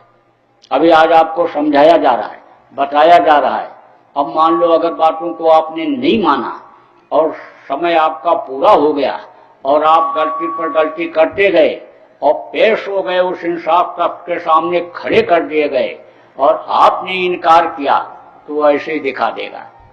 इसी तरह फोटो लगा रहेगा, ऐसे ही लोग बैठे रहेंगे और इसी आवाज में वो सुनवा देगा कि देखो इन्होंने तुमको समझाया बताया इतनी देर तक और तुमने बात को नहीं पकड़ा और फिर तुम फिर अपने पुरानी आदतों में चले गए, तो अब तो तुमको सजा मिलेगी। हुक्म दे देते हैं ले जाओ नरकों में डाल दो, बड़ी मार पड़ती नरकों, आंखें फोड़ देते हैं और फिर मारते हैं, भगता है, गिरता हाथ पैर टूटता है, हाथ पकड़ करके ऐसे फेंक देते हैं, हाथ उखड़ जाता है, चिल्लाता है हाथ के दर्द से, फिर हाथ ऐसे फेंक देते हैं और फिर जुड़ जाता है और फिर पकड़ करके फिर फेंकता है और फिर उखड़ता है तो उखड़ने का दर्द होता है। इसी तरह पैर पैसे ऐसे पैर पर पैर रख करके ऐसे फाड़ देते हैं, दर्द हुआ चिल्लाया और फिर उसे दबा देते हैं, फिर जुड़ जाता है। आपका हाथ यहाँ से काट दिया जाए, पंजे अलग हो जाएंगे, उंगलियों को काटोगे दर्द नहीं होगा, और काटने के बाद जोड़ दिया जाए और फिर काटा जाए तो फिर दर्द होगा। तो सजा भोगने के लिए ही नरकों में भेजा जाता है और उन नरकों में बहुत दिन रहना पड़ता है। टट्टी का नरक अलग, पेशाब का अलग, मवाद का अलग, टोटल 42 हैं। तो 22 प्रकार के नरक तो बड़े बड़े हैं तो बाकी छोटे छोटे हैं, तो समझ लो कि उनमें बहुत दिन रहना पड़ता है। टट्टी का नरक अलग, पेशाब का अलग, मवाद का अलग, कांटों का अलग, मुर्दों का अलग, उसी में पड़े रहो। वहां से जब छुटकारा मिलता है तो कीड़ा मकोड़ा सांप गोजर बिच्छू के शरीर में यही जीवात्मा डाल दी जाती है, अब उसमें भटकते रहो। वहां से जब छुटकारा मिला तो 9 महीने तो माँ के पेट में लटकना ही लटकना है। 9 महीने से पहले कोई बच्चा बन करके बाहर निकलता नहीं है, और अगर जल्दी पैदा हो जाता है तो मर जाता है, या तो निकट में 9 महीने के आसपास थोड़ा पहले पैदा हुआ तो कमजोर रहता है, शरीर का जो बनावट है वो ठीक से नहीं हो पाता है, तो सिस्टम उसका विकास का रुक जाता है। लेकिन जो 9 महीने माँ के पेट में रह करके बच्चे बाहर निकलते हैं वो स्वस्थ निकलते हैं। तो 9 महीने तो माँ के पेट में लटकना ही पड़ेगा। और मनुष्य शरीर भी अगर मिल गया लेकिन सदगुरु नहीं मिले, रास्ता बताने वाले नहीं मिले, तो भटक भटक सब भटका खाया और सदगुरु बिन कोई राह न पाया। तो अगर सदगुरु के रास्ता नहीं मिलता है। अब सदगुरु और गुरु में क्या अंतर होता है? गुरु ऐसे होते हैं जो किसी भी चीज की जानकारी करा देते हैं, उनको गुरु कहते हैं। इनकी जहां तक की जानकारी होती है वहां तक का ये बतलाते हैं। जैसे 5 दर्जे का मास्टर, 10 दर्जे का मास्टर और 12 दर्जा पढ़ाने वाले मास्टर होते हैं। अलग अलग जानकारी होती है। जो 10 दर्जा को पढ़ाते हैं उनसे को हमारे लड़के को पढ़ा करके डॉक्टर इंजीनियर बना दो, बना नहीं सकते हैं। ऐसे सदगुरु जो होते हैं लोक भी बनाते हैं, परलोक भी बनाते हैं। परलोक बनाने का रास्ता भी बताते हैं, रास्ते पर चलाते भी हैं और मंजिल तक पहुंचाते भी हैं। जरूरत पड़ती रहती है, यहाँ भी जरूरत पड़ती रहती है। बच्चे को देखो यानी बराबर स्कूल भेजना पड़ता है कि मास्टर रहेंगे तो बराबर सिखाते रहेंगे, याद कराते रहेंगे, और फिर मतलब यह है कि बच्चा पढ़कर पास हो जाएगा। और अंदर साधना का तरीका यानी जो बताया जाता है उसमें भी अंदर में गुरु की जरूरत पड़ती है। और अगर गुरु जरूरत गुरु की न वो महसूस करे, गुरु न मिले, तो अच्छे अच्छे लोग फंस जाते हैं। देखो, संगी को भंगी का डाला, नारद के पीछे पड़ गए पछाड़, योग करत गोरख जी को लूटा और नैमी को लूटा हलवा खिलाए। अच्छे अच्छे लोग फंस गए। 60 हजार वर्ष की तपस्या खत्म हो गई। यानी विश्वामित्र की 60,000 वर्ष की तपस्या खत्म हो गई। श्रृंगी ऋषि घर छोड़ करके चले गए थे और यानी समझ लो कि वहां से लौट करके आए और शादी किया, बीबी बच्चे पैदा हुए और फिर गृहस्थी में फंस गए। नारद को देखो मोह हो गया लक्ष्मी से, हर तो उनका जो है इधर उधर उनको भटकना पड़ा उनकी अनित्राप में, और फिर विष्णु से उनको उन्हीं का रूप मांगना पड़ा। और फिर वो बंदर का मुंह जब उनको उन्होंने दिया अपने भक्त को बचाने के लिए फंसने से, हाँ, तब वो गए बेइज्जत होकर के आए। और देखो नैमी ऋषि, यानी नैमी ऋषि समझ लो कि कुछ खाते ही नहीं थे, कुछ नहीं खाते थे, यानी समझ लो कैसे बैठे रहते, साधना में ही लीन रहते थे। लेकिन जब साधना अच्छी बनी और इंद्र का सिंहासन हिला, कहा हमारा दर्जा ले लेने वाला है, तो उन्होंने अप्सरा को भेज दिया और अप्सरा गई, नाची गाई, लेकिन आंखें ही नहीं खोला उन्होंने। तो जब भूख लगती थी तो ऐसे नीचे मिट्टी ले लेते थे। जब इस शरीर से जीवात्मा निकल जाती है, ऊपरी लोकों में भ्रमण करती रहती है, तो वहां से ये शरीर दिखाई तो पड़ता है कि शरीर देखो ये हमारा ऐसे ऐसे पड़ा हुआ बैठा हुआ ऐसे दिखाई तो पड़ता है, लेकिन अन्य समझ लो कि इसमें कुछ हरकत नहीं होती है, इसमें समझ लो जान नहीं रहती है। और जब अन्य इसमें आती है, जीवात्मा वापस जब आती है, तब भूख प्यास टट्टी पेशाब ये सब महसूस होता है। तो जब कभी इधर लाते थे तो फिर भूख लगती थी तो वह मिट्टी ऐसे खा लेते थे। तो अप्सरा ने देखा तो कहा अब मौका मिला है, तो लाई हलवा रख दिया वहीं पर। दूसरे दिन जब मिट्टी खाए तो मुंह के अंदर जब हलवा गया तो बोले कि ये मीठी चीज लाया कौन मेरे लिए। उस दिन भी आंख नहीं खोले। तीसरे दिन फिर हलवा रख दिया तो कहा भाई लाओ देख तो लें कि कौन लाता है, कौन प्रेम हमसे करने लग गया। तो आंख खोला तो देखा अप्सरा। तो आंख मिलते ही यानी उस पर मोहित हो गए और मोहित हो गए और उसी से शादी किया और नकेल डाल करके ले जा करके इंद्र के सामने खड़ा कर दिया। तो कहा संगी को भंगी का डाला, नारद के पीछे पड़ गए पछाड़, योग करत गोरख जो नैमी को लूटा हलवा खिलाया। अच्छे अच्छे लोग फंस गए अपर जीव के लेखे में। अब एक आध बात और बता दें, बात क्योंकि ज्यादा समय नहीं लेना है। देखो यानी गुरु किस तरह से मदद करते हैं और जीव किस तरह से अंतर में फंसता है। अंतर में ऐसे ऐसे लोग हैं कि जिनमें अक्सर बगैर गुरु की मदद के यानी जीव फंस जाता है। ऐसे ऐसे यानी माया का लोक सुंदर लोक है कि यानी कहा कोश जगत विमल बैरागा और नारी नयन से जाहि न लगा, मोहित हो जाते हैं। अब आप कहोगे भाई औरतों के यानी लोक में तो पुरुष मोहित हो जाएगा, लेकिन औरतें मोहित नहीं होगी। मोहन नारी नारी का रूपा पन्नगारिया चरित अनूपा, औरत औरत के रूप को देखकर मोहित नहीं होती है। तो ये तो आंख बंद करेंगे सीधे सतलोक पहुंच जाएंगे। तो ये कहाँ अंदर साधना में फंसती हैं, भी बता दें आपको। बढ़िया सुंदर सुंदर बच्चे, ताज लगाए हुए, अच्छा कपड़ा पहने हुए, मुस्कुराते ठुमकते हुए जब इनको दिखाई पड़ते हैं तो ये उन्हीं पर मोहित हो जाती, उन्हीं को उठा लेती हैं। और जब आंख खोलती हैं अब प्रेम हो जाता है कि आप ये समझ लो कि वो सब भूल जाती हैं, पूजा पाठ सुमिरन भजन सब भूल जाती। तो हर जगह गुरु की जरूरत पड़ती, बगैर गुरु के एक कदम कोई आगे नहीं बढ़ सकता। गुरु बिन भाव ने तरह न कोई, और जो वीर शंकर सम हुई। अब सदगुरु नहीं मिले, गुरु नहीं मिले तो जो फंस गया। इसलिए यानी आप सब लोगों को पहली ही बार जो लोग आए हो आपको रास्ता बता दिया जाएगा। गुरु महाराज के आदेशानुसार आपको नामदान दे दिया जाएगा। अब नामदान क्या होता है? नाम यानी दान जो कहा गया वो नाम क्या होता है जो दान में दिया जाता है? देखो वो नाम आपको दिया जाएगा जिसके लिए गोस्वामी जी ने कहा कलयुग केवल नाम आधारा और सुमिर सुमिर नर उतर नहीं पा रहा। नाम लेत बहुत सिंधु सुखा, नाम लेते ही बहुत सागर सुख है। वो नाम आपको बताया जाएगा जिसके लिए गोस्वामी जी ने कहा कि कहलग करूं मैं नाम बढ़ाई और राम न सकें नाम गुण गाई। जिनको लोग सब कुछ मान बैठे हैं कि भगवान राम ही सब कुछ हैं, इनके आगे और कोई नहीं है, उनके लिए गोस्वामी जी महाराज ने कहा कि वो भी नाम की व्याख्या नहीं कर सकते हैं, क्योंकि नाम बहुत बड़ी चीज है। उसमें सुगंधी है, उसमें आनंद है, उसमें सुख है, वही सब कुछ है, यानी क्योंकि वो शब्द रूपी है। कहा ना 2.5 आखर प्रेम से पढ़े सो पंडित होए।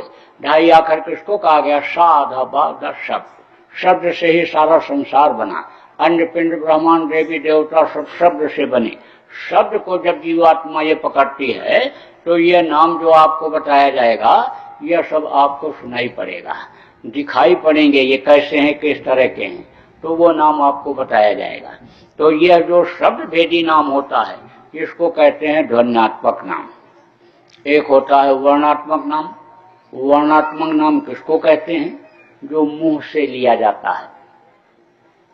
जितने भी महापुरुष धरती पर आए उन्होंने कोई न कोई काम, कोई न कोई नाम जरूरत पड़ने पर जरूर जगाया।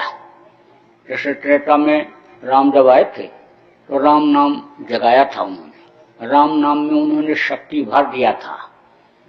आपको याद होगा कि जब लंका पर विजय प्राप्त करने के लिए जा रहे थे, समुद्र में पुल बनाने की जरूरत पड़ी थी, तो पत्थर पर राम राम लिख करके समुद्र में डाला गया था। सारे पत्थर तैरने लगे थे। जब कृष्ण आए तो कृष्ण नाम की शक्ति बढ़ी। कृष्ण कृष्ण जिसने जहां पर पुकारा कृष्ण खड़े हुए मिले। द्रौपदी को, वाराग्रह को, तमाम ऐसे उदाहरण मिले। त्रेता और द्वापर के पहले सतयुग था। सतयुग में गुरु की पूजा होती थी, गुरु नाम में शक्ति थी, गुरु नाम से उद्धार होता था। उसी गुरु नाम को हमारे गुरु महाराज ने जगाया और गुरु के पहले जय लगाया। जा माने जयमान, या माने जो। जयमान माने जो हमेशा रहे, तो हमेशा कौन रहता है? गुरु रहते हैं। और देव माने देने वाला। जो गुरु होते हैं, सच्चे गुरु होते हैं, वो देते ही हैं। तो यह जय गुरुदेव नाम ये किसी आदमी इंसान का नाम नहीं है, भगवान परमात्मा का नाम है। हमारे गुरु महाराज के द्वारा जगाया हुआ नाम है। जब उन्होंने जगा करके इस नाम का प्रचार करना शुरू किया तो यह भी कहा कि अगर विश्वास न हो तो तुम इम्तहान ले लो, परीक्षा ले लो। लोगों ने परीक्षा भी लिया। जा रहे हैं ऐसे, मधुमक्खियां छेदने लगी। मधुमक्खियां जब छेदने लगती हैं तो बगल का ही आदमी छोड़ करके भाग जाता है। क्यों? क्योंकि वो छुड़ाने वाले को ही लग जाती है। जब कोई सहारा नहीं तो जय गुरुदेव बोला, चिल्लाया, तो बस हवा चली और धूल उड़ी, मधुमक्खियों के आंखों में लगी, मधुमक्खियां छोड़ करके चली गई। पानी में नहाने के लिए गया, डूबने लग गया, तिनके का भी सहारा नहीं है। जय गुरुदेव बोला, बस तेज हवा के साथ पानी की हिलोर आई और ले जाकर के नदी के किनारे लगा दिया, जान बच गई। मौत के समय पीड़ा बहुत तेज होती। सहजों ने कहा सहजो मौत के समय पीड़ा उठे अपार, बिच्छू 60,000 जो डंक मारे एक सार। जैसे 60,000 बिच्छू डंक मारे दर्द पैदा हो, ऐसा दर्द पैदा होता है मरते समय। तो जब तकलीफ हुई, कोई भी दवा दुआ काम नहीं करी, तब प्रेमी ने कान में बोल दिया 10 बार जय गुरुदेव। आंख खोल दिया मरने वाले ने, कहा वो हट गए। मलकुन मौत, वो जो जल्लाद आए थे, यमदूत, वो सब हट गए। मशाल हथौड़ी मुद्दल लेकर आए थे, मार रहे थे, झुलसा रहे थे, वो सब हट गए। अब हमको आराम है, अब मैं आराम से जा रहा हूं। खूब परीक्षा लिया। आप भी ले सकते हो। आप भी कभी आपके मन में आवे तो एक बार आप परीक्षा ले लेना। यही नहीं, कोई भी व्यक्ति, शाकाहारी सदाचारी नशा मुक्त व्यक्ति जय गुरुदेव नाम बोल करके मदद ले सकता है। इस नाम के बोलने में कोई भी किसी को परहेज की जरूरत नहीं है। ये जो भगवान का नाम होता है वो सबके लिए हितकारी होता है, क्योंकि मालिक जो काम करता है वो इंसान के लिए करता है, न कि हिंदू मुसलमान सिख ईसाई के लिए करता है। आप देखो, रूहें सबके अंदर एक जैसी हैं। शरीर में आप देखो, हड्डी मांस खून सबके अंदर एक जैसा है। 10 दिन के बच्चे को आप हिंदू मुसलमान सिख ईसाई ब्राह्मण क्षत्रिय वैश्य पटेल यादव के रख दो, यानी लटा दो, और किसी भी विद्वान और जोशी पंडित मुल्ला पुजारी से, यानी आप कहो डॉक्टर हकीम से कि पता लगा के बता दो, कोई बता सकता है? कोई नहीं बता सकता है। देखो, जितनी चीजें इस शरीर के लिए बनाई, सबके लिए एक जैसी बनाई। हवा बनाया, जमीन बनाया, आसमान बनाया, और आप समझ लो आग बनाया, सबके लिए एक जैसा बनाया। ये तो फरकेबाजी अन्य लोग पैदा कर देते हैं। किसमें? ना जानकारी में। एक कल कारखाने में अन्य बहुत सारे लोग काम करते थे, तो उसमें जब छुट्टी होती तो लोग बैठ करके रोटी पानी खाते। तो एक यही मध्य प्रदेश के एक प्रेमी थे भाई, और दूसरे जो एक सरदार थे, और तीसरे एक अंग्रेज, और एक जो है पारसी था। तो ये चारों लोग बैठ के खाते पीते अपना दोपहर में, फिर जाते काम में लग जाते, साथ में काम करते थे। तो जब रिटायरमेंट का समय आया तो बोले भाई बहुत बढ़िया साथ अपना रहा, अब तो सब बिछड़ जाएंगे। तो बोले कि क्यों बिछड़ेंगे, कोई काम कर लिया जाएगा। सोचने लगे, बोले नौकरी तो मिलेगी नहीं बुढ़ापे में, क्या नौकरी, वो खूब किया, पेट भर गया, और व्यापार का कोई अनुभव नहीं, घाटा होगा, तो चलो खेती करने, जमीन खरीद लिया जाए। अब जमीन खरीद लिया तो मध्य प्रदेश के जो थे बोले गेहूं बोएंगे, गेहूं का हमको अनुभव। सरदार जी ने कहा कनक बोएंगे, कनक हम बहुत अच्छा पैदा करके दिखा देंगे, आमदनी करा देंगे। और अन्य समझ लो अंग्रेज ने कहा हम व्हीट बोएंगे, और पारसी ने कहा नहीं गंदुम बोएंगे। अब चारों लड़ने लगे, फैसला ही नहीं हो पा रहा था। तो उधर से एक महात्मा जी जा रहे थे, बोले भाई क्यों लड़ रहे हो? तो उन्होंने कहा कि यह बात है। बोले हमारी बात मानोगे? अरे बोले आपकी बात तो मानेंगे ही, क्योंकि महात्मा संत किसी को धोखा नहीं देते हैं, आप जो कहोगे वो मानेंगे। तो उन्होंने कहा तुम लोग अपना अपना बीज चले जाओ ले आओ। तो मध्य प्रदेश के जो गए गेहूं ले आए, और कनक जो है वो कहते हैं वहां पंजाब में गेहूं को, तो वो भी गेहूं ले आए। और व्हीट माने भी गेहूं ही होता है, तो अंग्रेज भी गए तो वो भी गेहूं ले आए। और गंदुम माने भी गेहूं ही होता है, वो भी गए गेहूं ले आए। तो बोले बताओ क्या फर्क है? कोई फर्क है? कोई फर्क नहीं है। तो देखो, ये जय गुरुदेव नाम प्रभु भगवान का नाम है। यकीन के साथ, विश्वास के साथ कोई भी आप किसी जात मजहब के मानने वाले बोलोगे तो आपको लाभ मिलेगा। यह तो है वर्णात्मक नाम। और ध्वन्यात्मक नाम अब आपको बताता हूं, अब आपको बताऊंगा। लेकिन ये भी आप मत सोचना कि अभी तो ये सत्संग सुना रहे हैं और फिर नामदान देंगे, उसके बाद तब मांगेंगे, क्योंकि बाद में ही तो चढ़ावा होता है ना। यानी जब कथा हो जाता है, आरती होती है, तभी तो दिखाया जाता है डालो इसमें। तो अब आपकी आदत वही बनी हुई है। तो अब आप ये समझो कि भिखारी से कहीं कोई कुछ मांगता है? भिखारी से कोई कुछ नहीं मांगता। कहते हैं दाता एक राम, और भिखारी सारी दुनिया। देने वाला तो वही है। कौन? जो पैदा होने के पहले माँ के स्तन में दूध भर देता है, परवरिश वही करता है, देता वही है। ये तो इंसान का यानी मन का फितूर है कि आदमी ये सोचता है मैं करता हूं, तो वो सबको देता है। सभी तो इसीलिए मांगते रहते हैं। जिसके पास लाख है कहता करोड़ हो जाए, करोड़ है कहता अरब खरब हो जाए, अरब खरब वाला कहता या अल्लाह ताला या पाक परवरदिगार या भगवान हम अरबपति हो जाएं, कुबेर का खजाना भगवान हम ही को मिल जाए। सब तो मांग ही रहे। धरणी जालो देखिए, धरती पर जहां तक नजर दौड़ाओ सभी मांग रहे हैं। तो मांगता से कहीं कोई चीज मांगी जाती है? धरणी जालो देखिए तहलो सबे भिखार, और दाता केवल सदगुरु। देख न माने यार, गुरु महाराज हमारे देते हैं, गुरु महाराज देते हैं हमको। कल जिस चीज की जरूरत है वो चीज मेरे लिए आज हाजिर हो जा रही, तो फिर क्या मांगू आपसे? और ये बताओ कि गुलाम की अपनी कोई ख्वाहिश होती है? गुलाम की कोई इच्छा कोई ख्वाहिश नहीं होती। गुलाम को जो उसका मालिक खिलाता है वो खाता है, जो पहनाता है वो पहनता है, और जिस तरह से वो रखता है उस तरह से रहता है, जो करवाता है वो करता है। तो जब मैं गुरु का गुलाम बन गया तो अब उनसे भी कुछ नहीं मांगना है। लेकिन एक चीज आपको बता रहा हूं कि आप यहां पर आए हो, आप मेरी बात सुन रहे हो, आप मुझको देख रहे हो, मैं आपको देख रहा हूं, तो आपसे अब देखने से ही प्रेम हो रहा है, देखने से ही एक दूसरे को प्रेम होता है। तो आप कहोगे कि मैं हृष्ट पुष्ट तंदुरुस्त हूं, अच्छा कपड़ा पहने हुए हूं, धनी मानी हूं, सुंदर सुडौल शरीर वाला हूं, उच्च कुल खानदान का हूं, पढ़ा लिखा हूं, इसलिए इनको इससे प्रेम हो रहा है।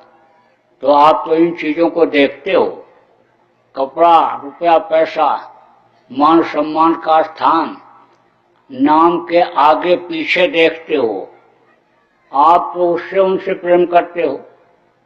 लेकिन हम तो आपकी रूहों को, जीवात्माओं को देखते हैं।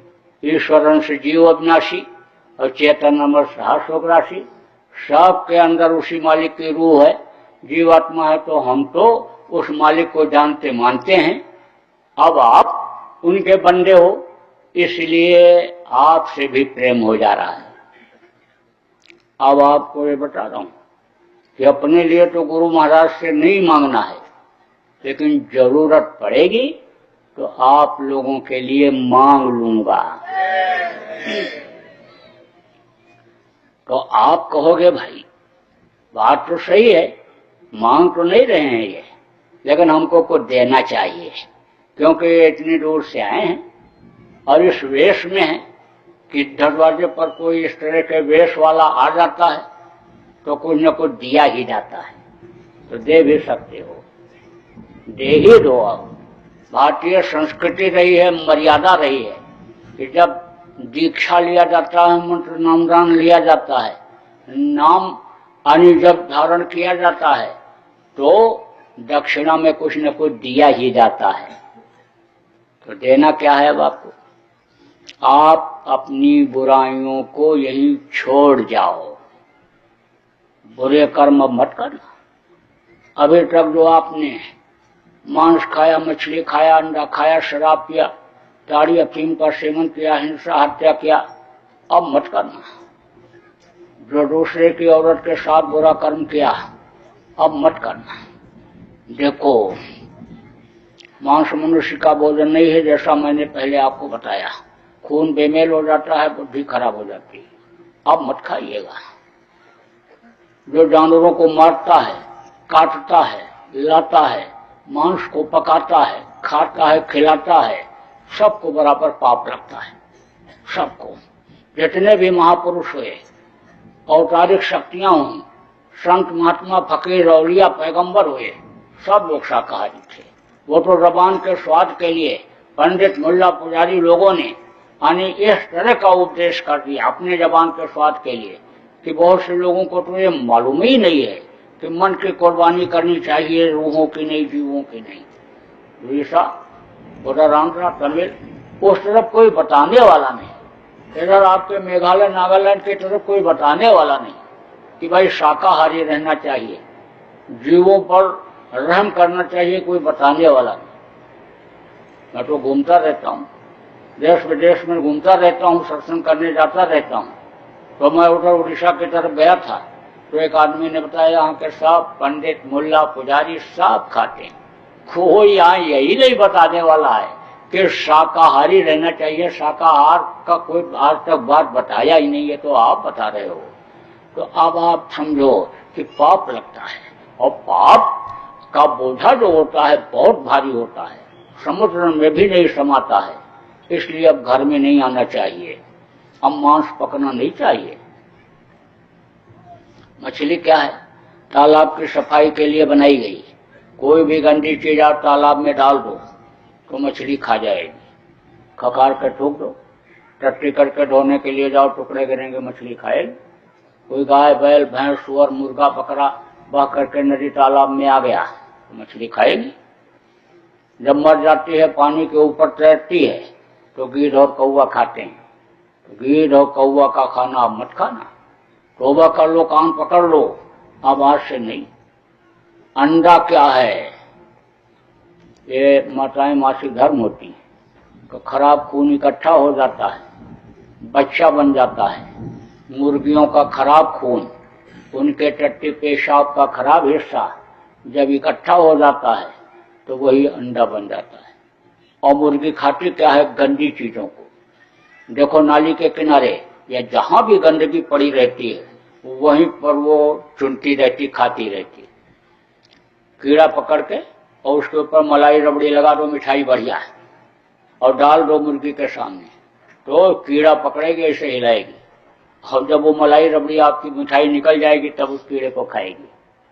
मत खाना, क्योंकि उसी का खून बनता है। जो चीज खाओ उसी खून बनेगा, और खराब खून इकट्ठा हुआ उसका अंडा बना, बहुत गंदी चीज, मत खाना।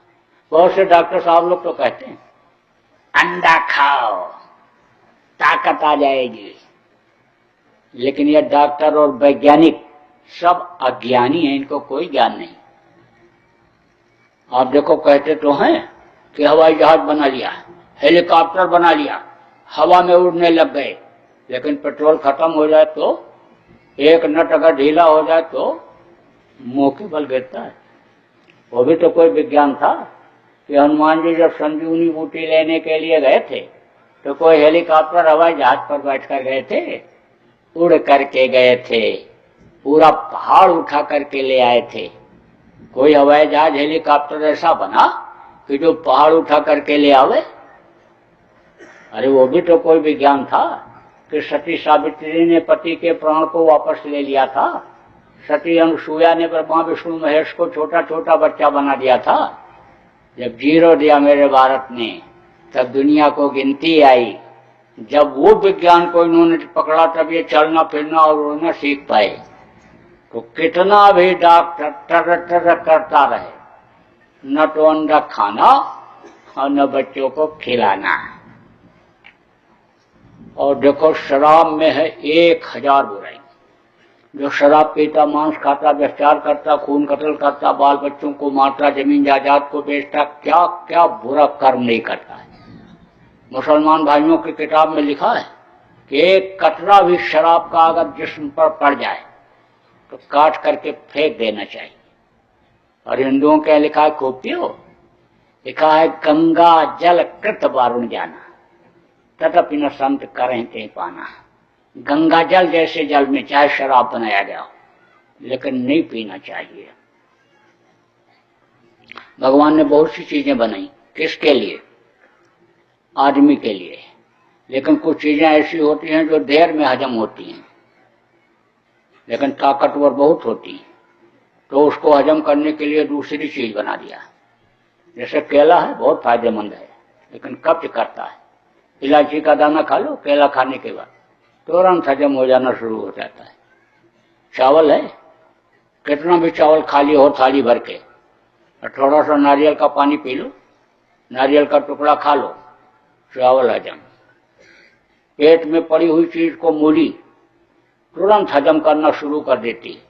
डकार आ रहा हो, अपच हो, मूली का टुकड़ा खाओ तो तुरंत अन्य डकार बंद हो जाएगी थोड़ी देर के बाद, लेकिन फिर मूली की डकार चालू हो जाएगी। तो मूली को हजम करने के लिए मूली का पत्ता खाना जरूरी होता है, वो उसको हजम कर देता है। बेर खा लो तो गन्ना चूस लो, गन्ना ज्यादा चूस लियो तो थोड़ा सा बेर का टुकड़ा खा लो, एक दूसरे को हजम करते हैं। बहुत सारी चीजें ऐसी हैं। अजवाइन है, अजवाइन डाल करके अगर आप अरवी की सब्जी बना दो तो उसकी गरिष्ठता कम हो जाती है। अन्य रमल उड़द की दाल को हींग से बघार दो तो उसकी गरिष्ठता कम हो जाएगी। बहुत सी चीजें ऐसी अनुभव जिनको होता है। पहले जब सत्संग वगैरह लोग सुनते थे, संत महात्माओं के पास जाते थे तो पूरे जीवन की बातों को सब सिखा बता देते थे।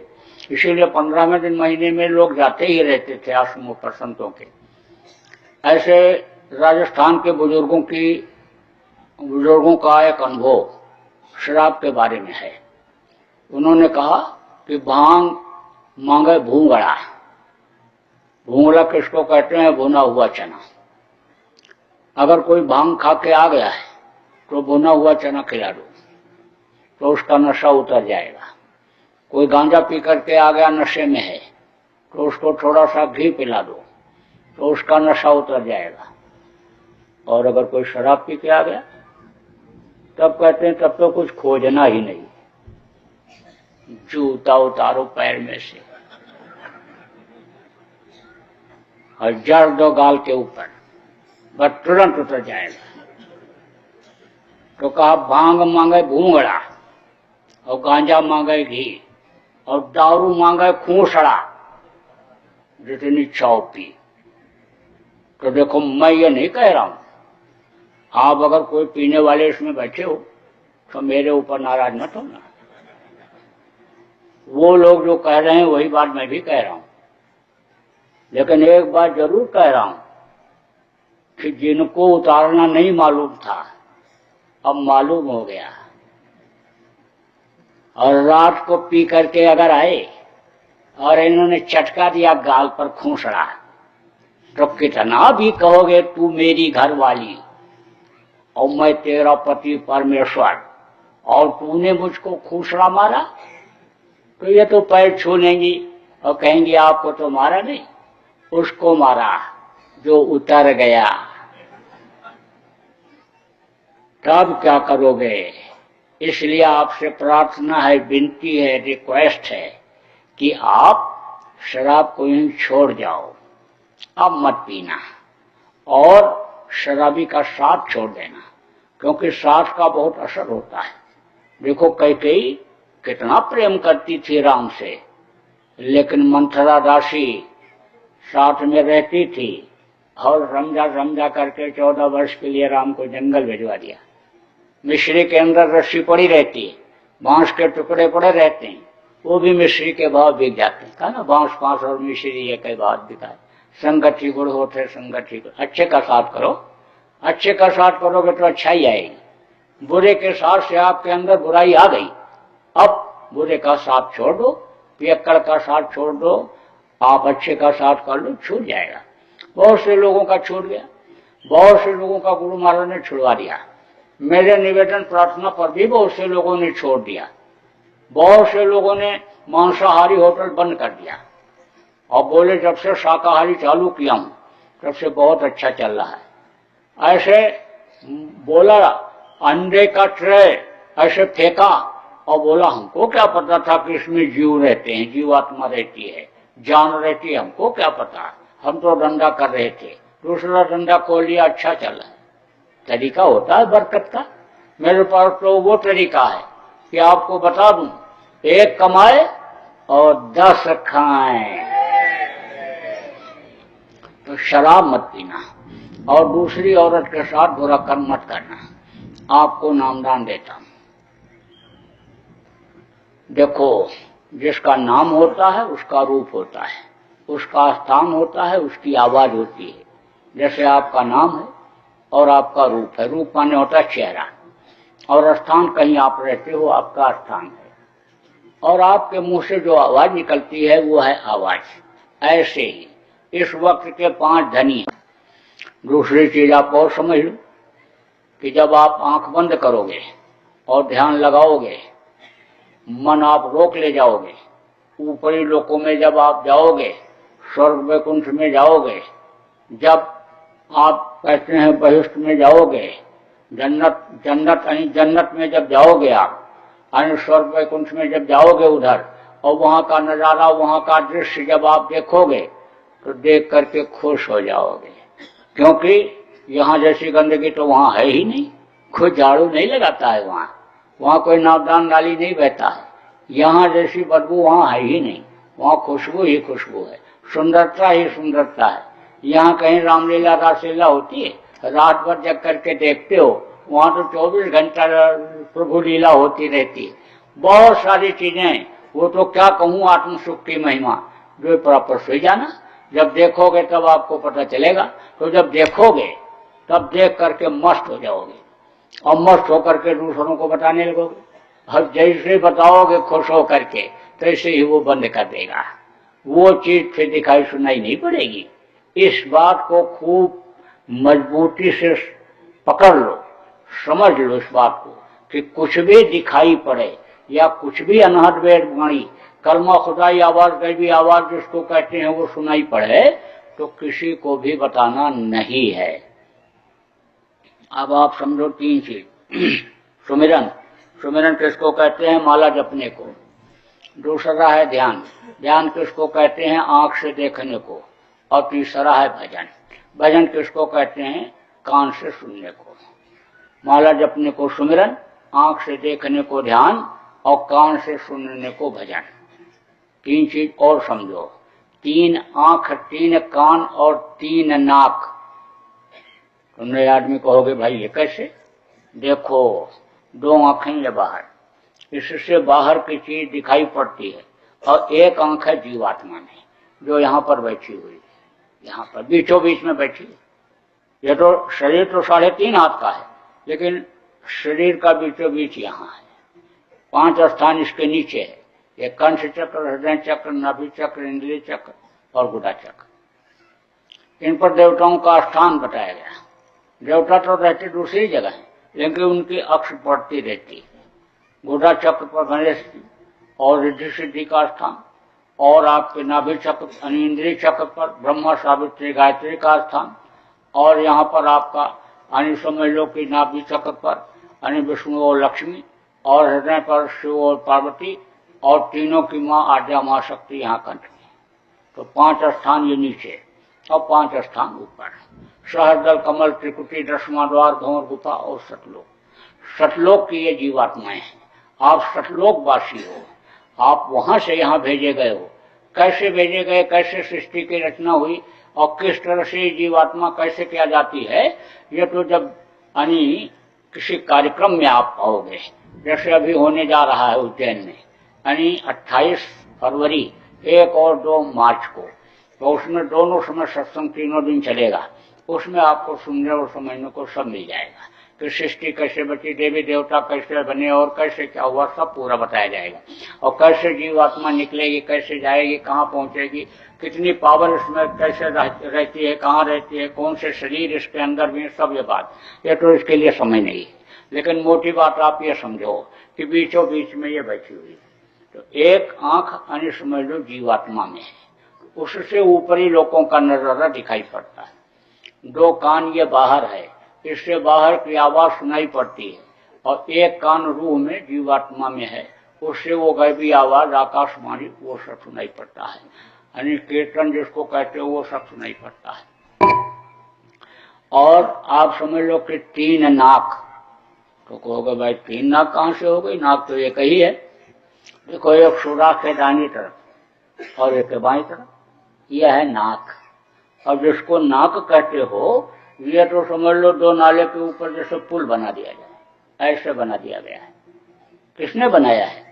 जिसके लिए कहा गया, अजब तेरी कारीगरी रे करतार, जान न जाने माया तेरी, बदले रंग हजार, अरब तेरी कारीगरी रे करतार। देखो कई हजार आदमी आप बैठे हो, लेकिन चेहरा किसी का किसी से मिलता है? चेहरा किसी का नहीं मिलता।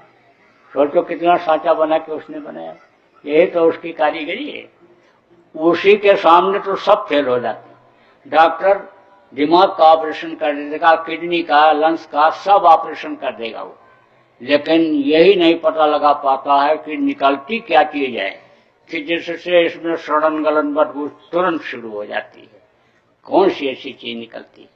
तो थोड़ा बहुत तो उसने अपने हाथ में रखा है ना, थोड़ा बहुत कुछ रखा है। एकदम अगर आजाद आदमी को कर दे तो अभी मिट्टी का पुतला बना करके उसी में ये भर दे जीवात्मा को, जीवात्मा समझ में आ जाए तो अब आप ये समझो कि एक आंख है, एक अन्य नाक है जीवात्मा में, उससे ऊपरी लोगों की खुशबू मिलती है, और वो खुशबू जब मिल जाती है तो साधक मस्त हो जाता है।